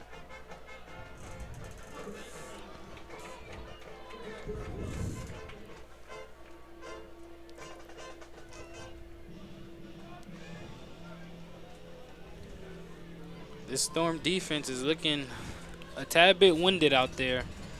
They're going to have to muster up as much energy as they can as they face a 3rd down and 1. 3rd and 1. Handoff goes to Akinwan, who gets the first down inside the 10.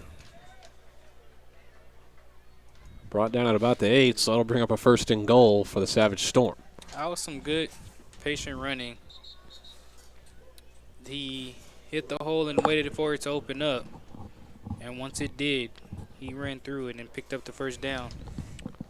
Got an injury down on the field. That's number 8, Connor Bent.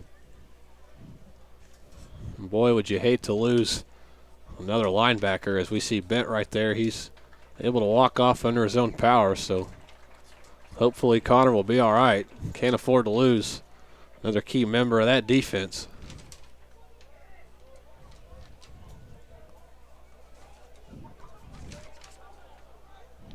Bent, the 5'9" senior. First and goal.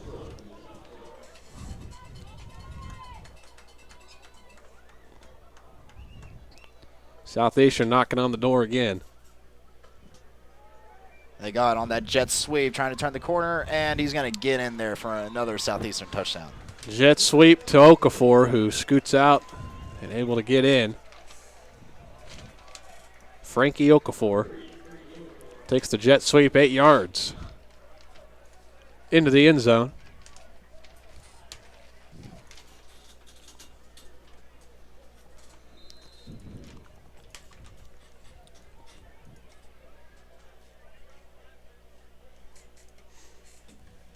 The extra point is up, and it is good. And that's 41 unanswered points by Southeastern. 2:24 remaining in our third quarter. Southeastern extending its lead 41-7. We'll take a break. We'll be right back here at SNUathletics.com.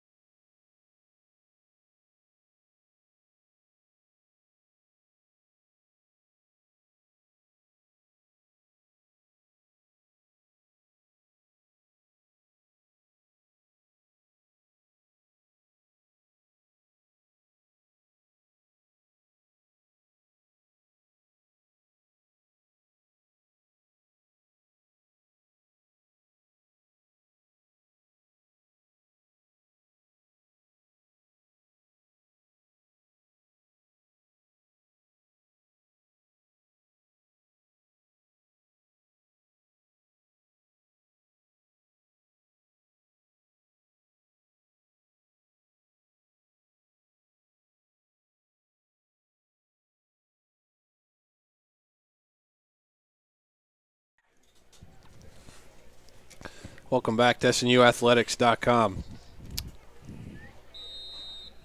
Antoine set at 41 unanswered points for Southeastern Oklahoma State. You know, I'm trying to figure it out. Did SNU just come out inspired on that first drive, or was the Southeastern Oklahoma State defense just asleep? I think it was a little bit of both on that one, Antoine. So Jonathan Martin takes the kickoff to about the 25-yard line. It's going to bring up a new series for the Crimson Storm offense. You know, since that first drive, this Crimson Storm offense has looked real stagnant. So here comes the SNU offense.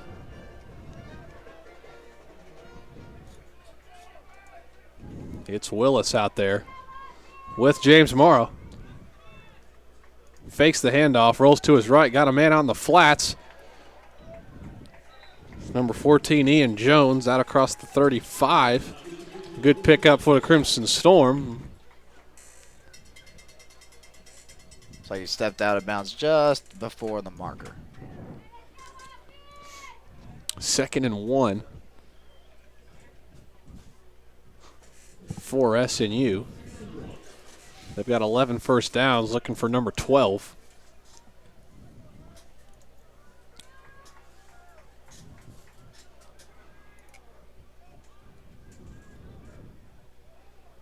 The handoff goes to Willis. He's brought down. Gets the first down. Damian Willis gives SNU its 12th first down of the ball game.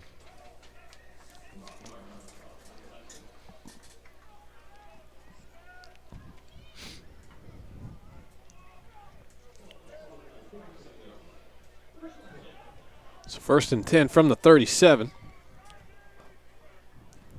Morrow fakes the handoff. Looking down the field, got a lot of time to throw on the run. Down the right side, and it was almost caught over there by Jonathan Martin. But it was broken up by number 7 on Southeastern Oklahoma. Number 7 is Rob Gardner out of San Antonio, Texas. Great defensive effort over there on that sideline. So 2nd and 10 for the Crimson Storm.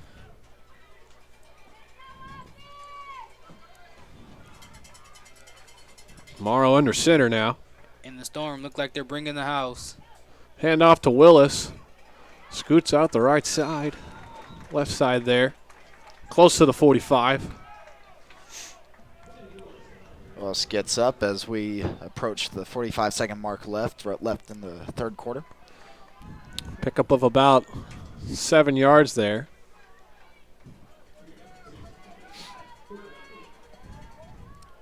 Third and 3. 3rd and 3 here. Morrow fakes the handoff, rolling to his right. Looking for a man. Trying to make some people miss. Here comes a flag. Near the line of scrimmage there, or near the SNU backfield. As Morrow just scrambled out of play.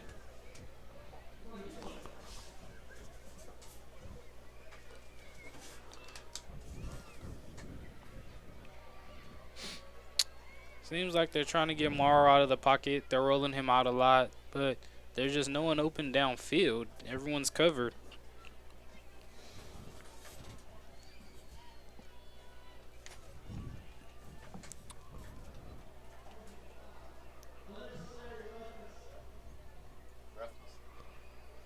Going to be a personal foul, unnecessary roughness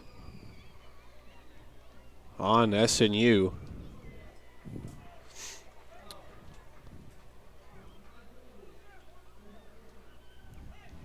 The Savage Storm are going to decline the penalty, which will bring up a 4th down and will bring up the 9th punt of the game for SNU.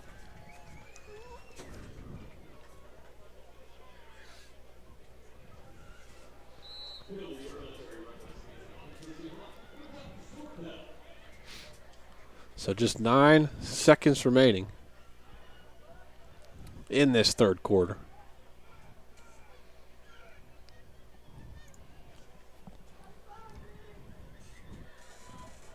Fair catch signaled way back at the 25.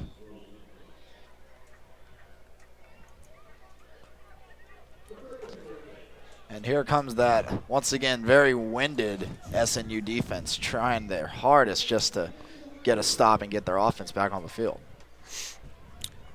Well, the clock says 0, but see what if they're going to switch ends, and yes, I believe they will. So that'll be it for the third quarter. At the end of 3, Southeastern Oklahoma State 41, SNU 7. We'll be right back here at SNUathletics.com.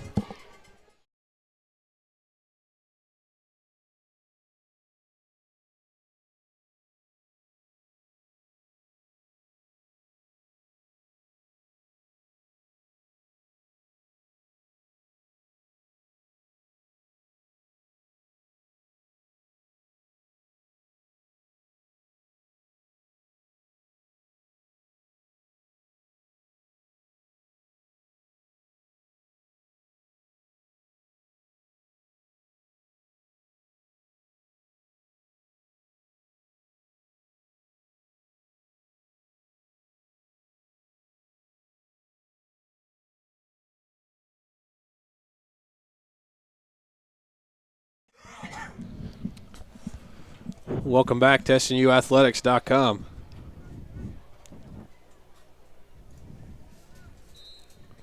First and 10 for the Savage Storm to open the fourth quarter. The handoff up the middle.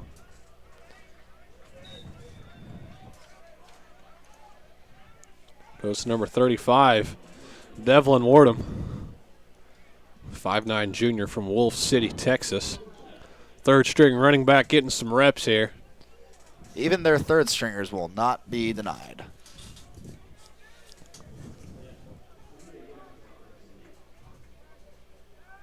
Polite going to roll to his right there. Got a man out there, number 80. Good hit out there. on the sideline after a pickup of about 2. Good tackle by Jordan Racy. I wonder how long Southeastern is going to keep Polite in the game, seeing that they're up big. We probably should expect to see quite a bit of runs here in the fourth quarter. With a comfortable 41-7 lead. The handoff goes to Wardham on the right side about the 45. About a 5-yard gain. So 3rd down and 3. I probably would expect this to be Ryan Polite's last offensive series of the game. I would expect that too, Tanner. No reason to keep your starting quarterback in the game when you're up big. So on 3rd and short, Wardham up the middle, past the 50, enough for a first down.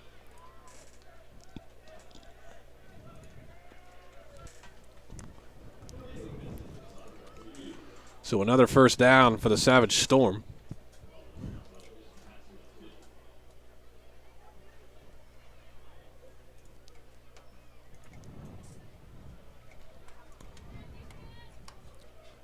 So from the 49, handoff again to Wardham up the middle. Tackled by number 1, Ferlindo Vincent. 6'1" junior from Miami, Florida. Pickup of 2.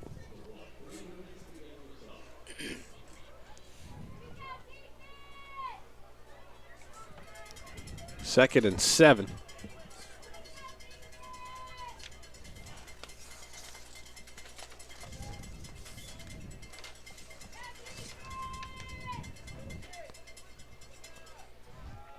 Another handoff to Wardham.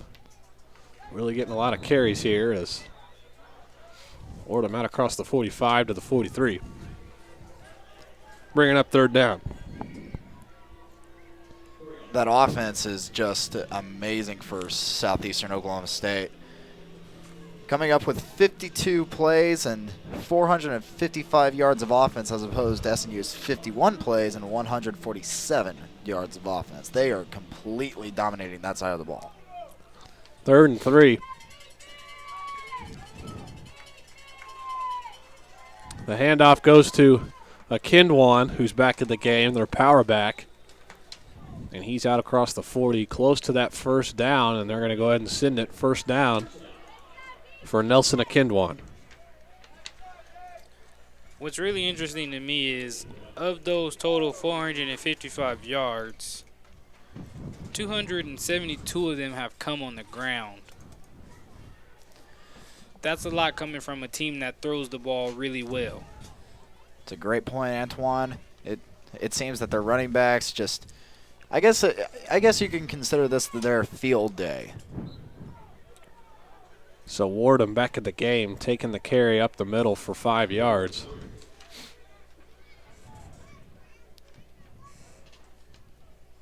As the Savage Storm have already chewed off 4 minutes of this clock in the fourth quarter. Yet to throw a pass on this drive.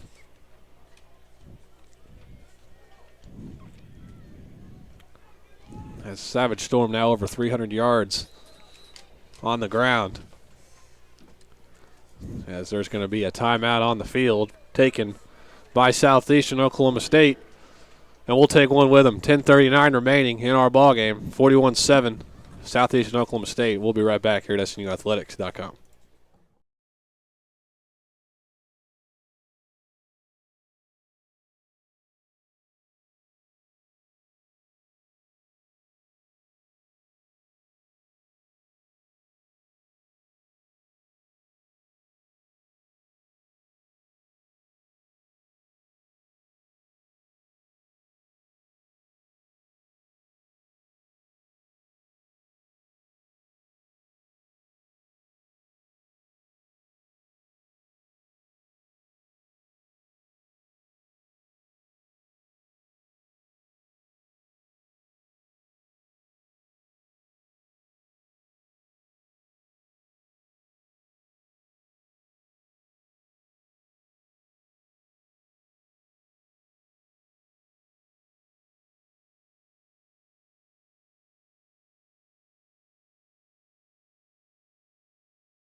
Welcome back to SNUathletics.com. Out of the timeout.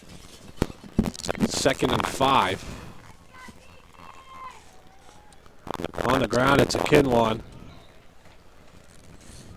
Good tackle over there by Isaiah Young. Stopped just short of the first down. Isaiah Young and Blake Giles in there to make the stop.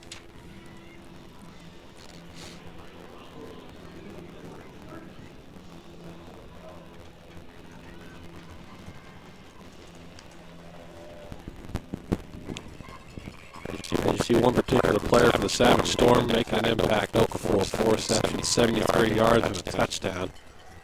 Kinwan on the carry on 3rd down. Out across very close to that first down marker. Looks like he's going to be a little bit short, maybe a couple of inches. Fourth down and inches.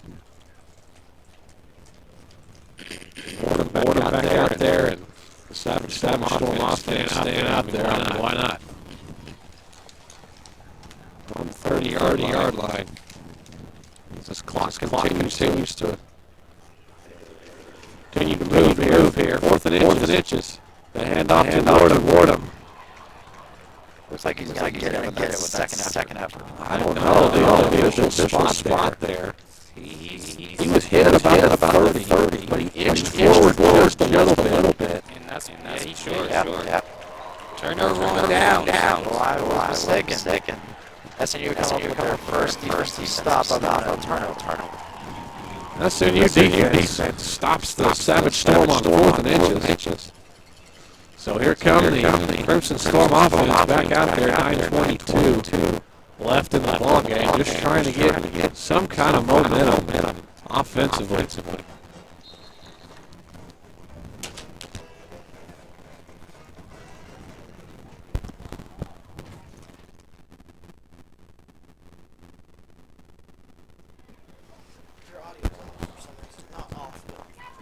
First and 10. The pitch outside to Willis, flipped up, out across the 32.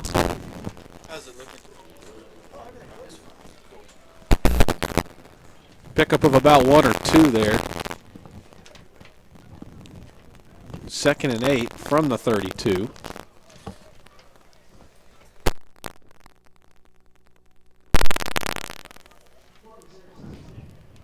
James Morrow having a word there with offensive coordinator Josh Norman.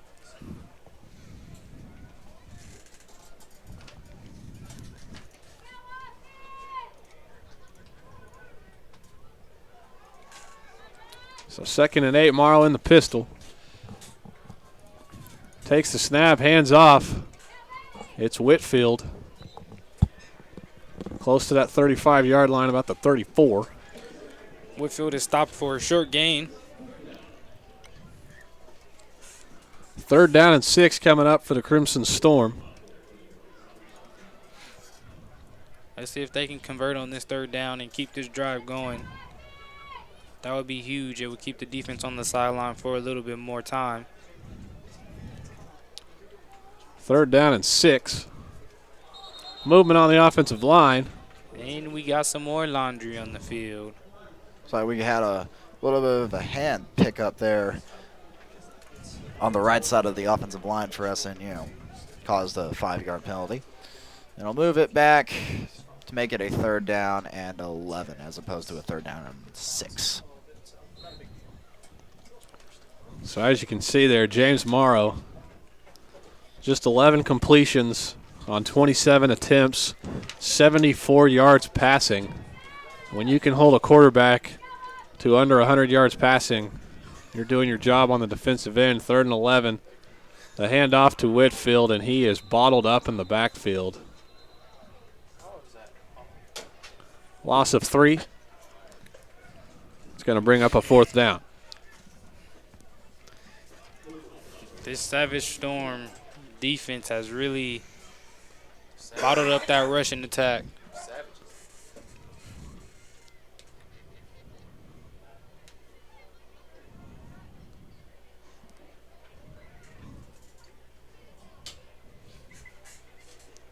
So Miles Roll out to punt again for SNU.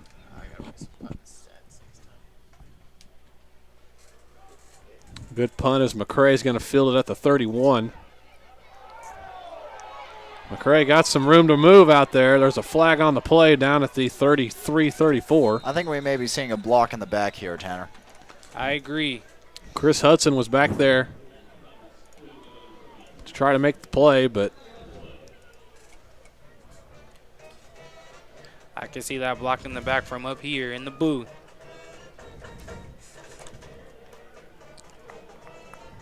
and indeed it is a block in the back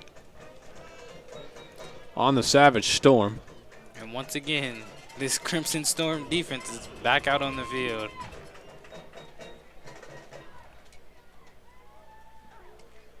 .643 remaining.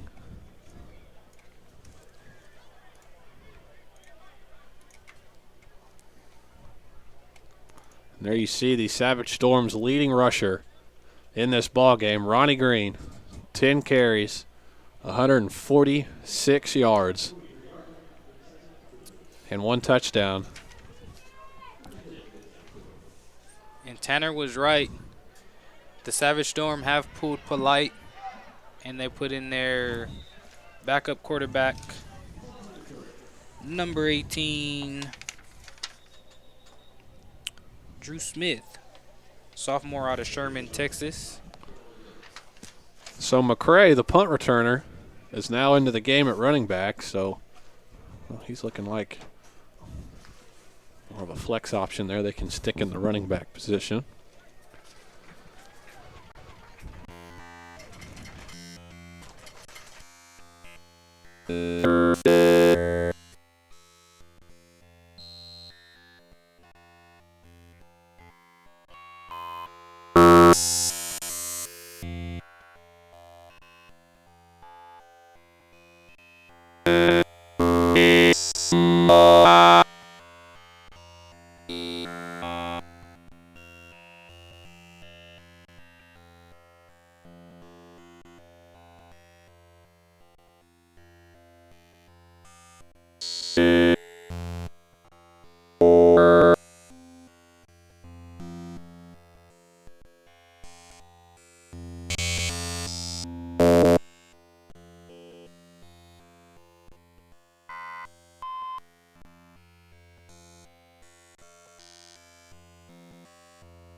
Put together a 4-5 and get something on the scoreboard. 2nd and 10 from the 20.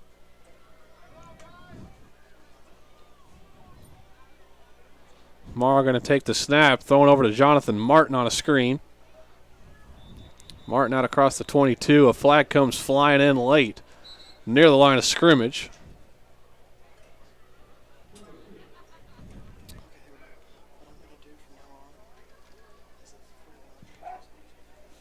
There's been a ton of penalties in this game today.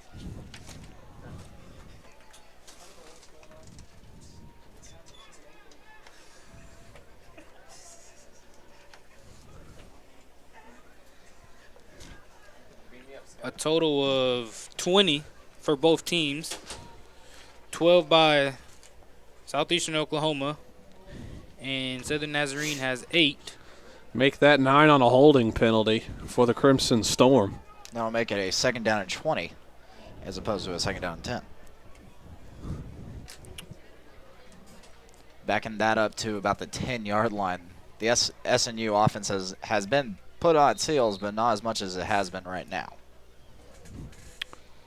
2nd and 20 from their own 10-yard line now.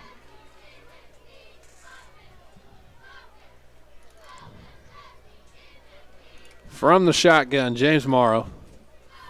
Back to pass, taking a shot down the field. Incomplete pass, looking for Eldon Coleman Jr. Broken up, incomplete. And once again, I think he had Martin streaking down the middle of the field, wide open. It's just been one of those days for the SNU offense. 3rd down, and 3rd down has not been good for the Crimson Storm today. They're 3 of 13. So let's see if they can convert. 3rd and 20. 3:20 remaining. Slant route across the middle. It's caught by number 18, Lakeem Christmas. Across the 15. The Savage Storm player comes up limping, making his way off the field, number 26. So here comes Miles roll out to send another punt away. Now under 3 minutes to go, so this will more than likely be the last offensive possession of the ball game.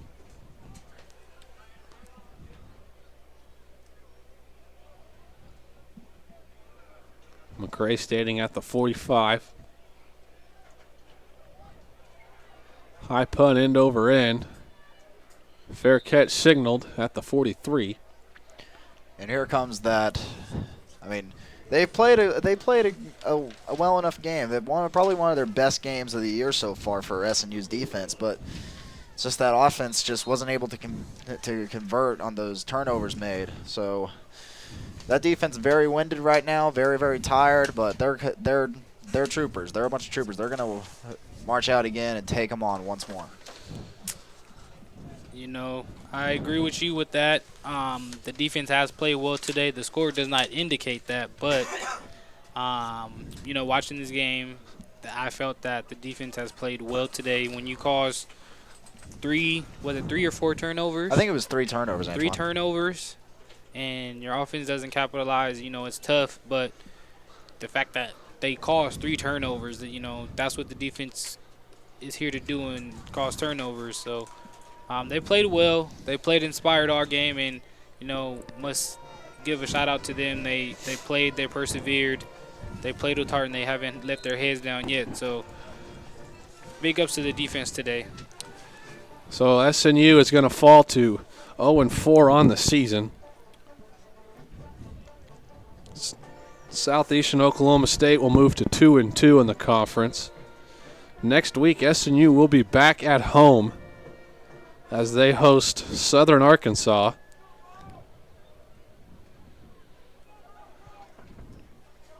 Who played Arkansas Tech this week, as Wardham going to take a carry out across to the 40-yard line.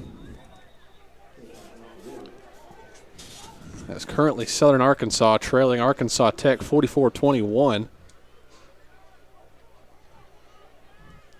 Southeastern next week is facing Southwestern Oklahoma State.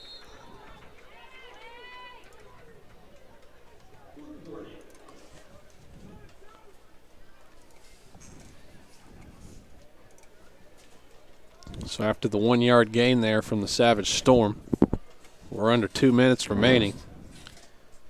And just some score updates from around the GAC. Arkansas Monticello is losing to Harding 40-21 with about 7 minutes left in the fourth quarter. Southern Arkansas is losing to Arkansas Tech with about 4 minutes left in the fourth quarter. And Northwestern Oklahoma is losing to Ouachita Baptist 28-13 at halftime. And ECU is going to beat Oklahoma Baptist 41-20, and that has about 12 seconds left. So those are some of the scores from around the GAC. On the handoff there, McCray takes it 2 yards. Now under 1 minute remaining, so we'll see. Just a few more snaps.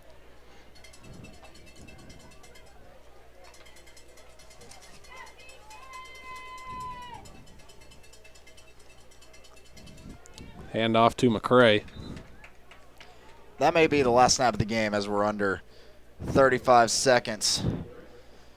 Don't believe that we'll be needing to take another snap. So indeed, that'll probably be the last play of the ball game. Well, they are going to go ahead and run one more play. A handoff right out the gut. Making a few miss. As he goes out of bounds, which will stop the clock at 3 seconds. So adding a little bit of insult to injury there from Southeastern Oklahoma State. 2 seconds to go.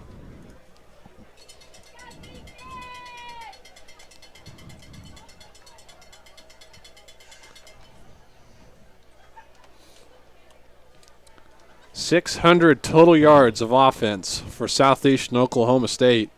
SNU 157 total yards of offense. 422 of those 600 yards come on the ground.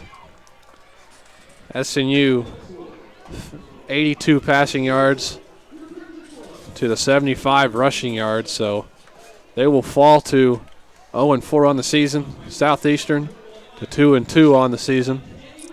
Guys, any final thoughts on this one? I thought that the defense played very, very well. The score does not display that, but they did. They came out, they played inspired football all game long. It's just they got a little bit tired at the end, but in order for this team to really be successful, the defense has got to keep playing like that, but the offense has got to get some points on the board. Antoine, what are your final thoughts on this one?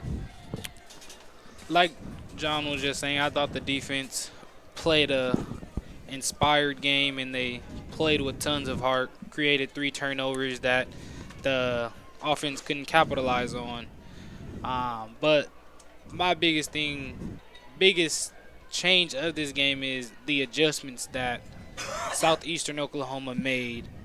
As we stated in the pregame, they like to throw the ball. That's what they like to do. And they came out, they tried to throw the ball.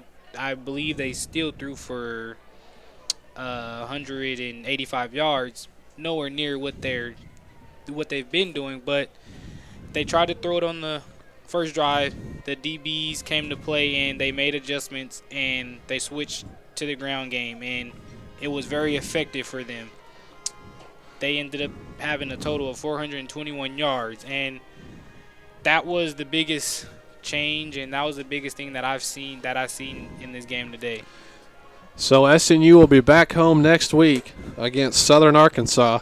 6 o'clock kickoff for the Mule Riders. They're coming to town, so we'll see if SNU can make some adjustments this week. Once again, for a full list of SNU sports, go to SNUathletics.com. Volleyball's in action. Men's and women's soccer's in action this next week. Check out those news updates. Once again on SNUathletics.com. My partners Antoine Williams and John Hale. I'm Tanner Stiles signing off. 41-7, Southeastern Oklahoma State. Thank you for watching SNUathletics.com. Have a great night, everybody.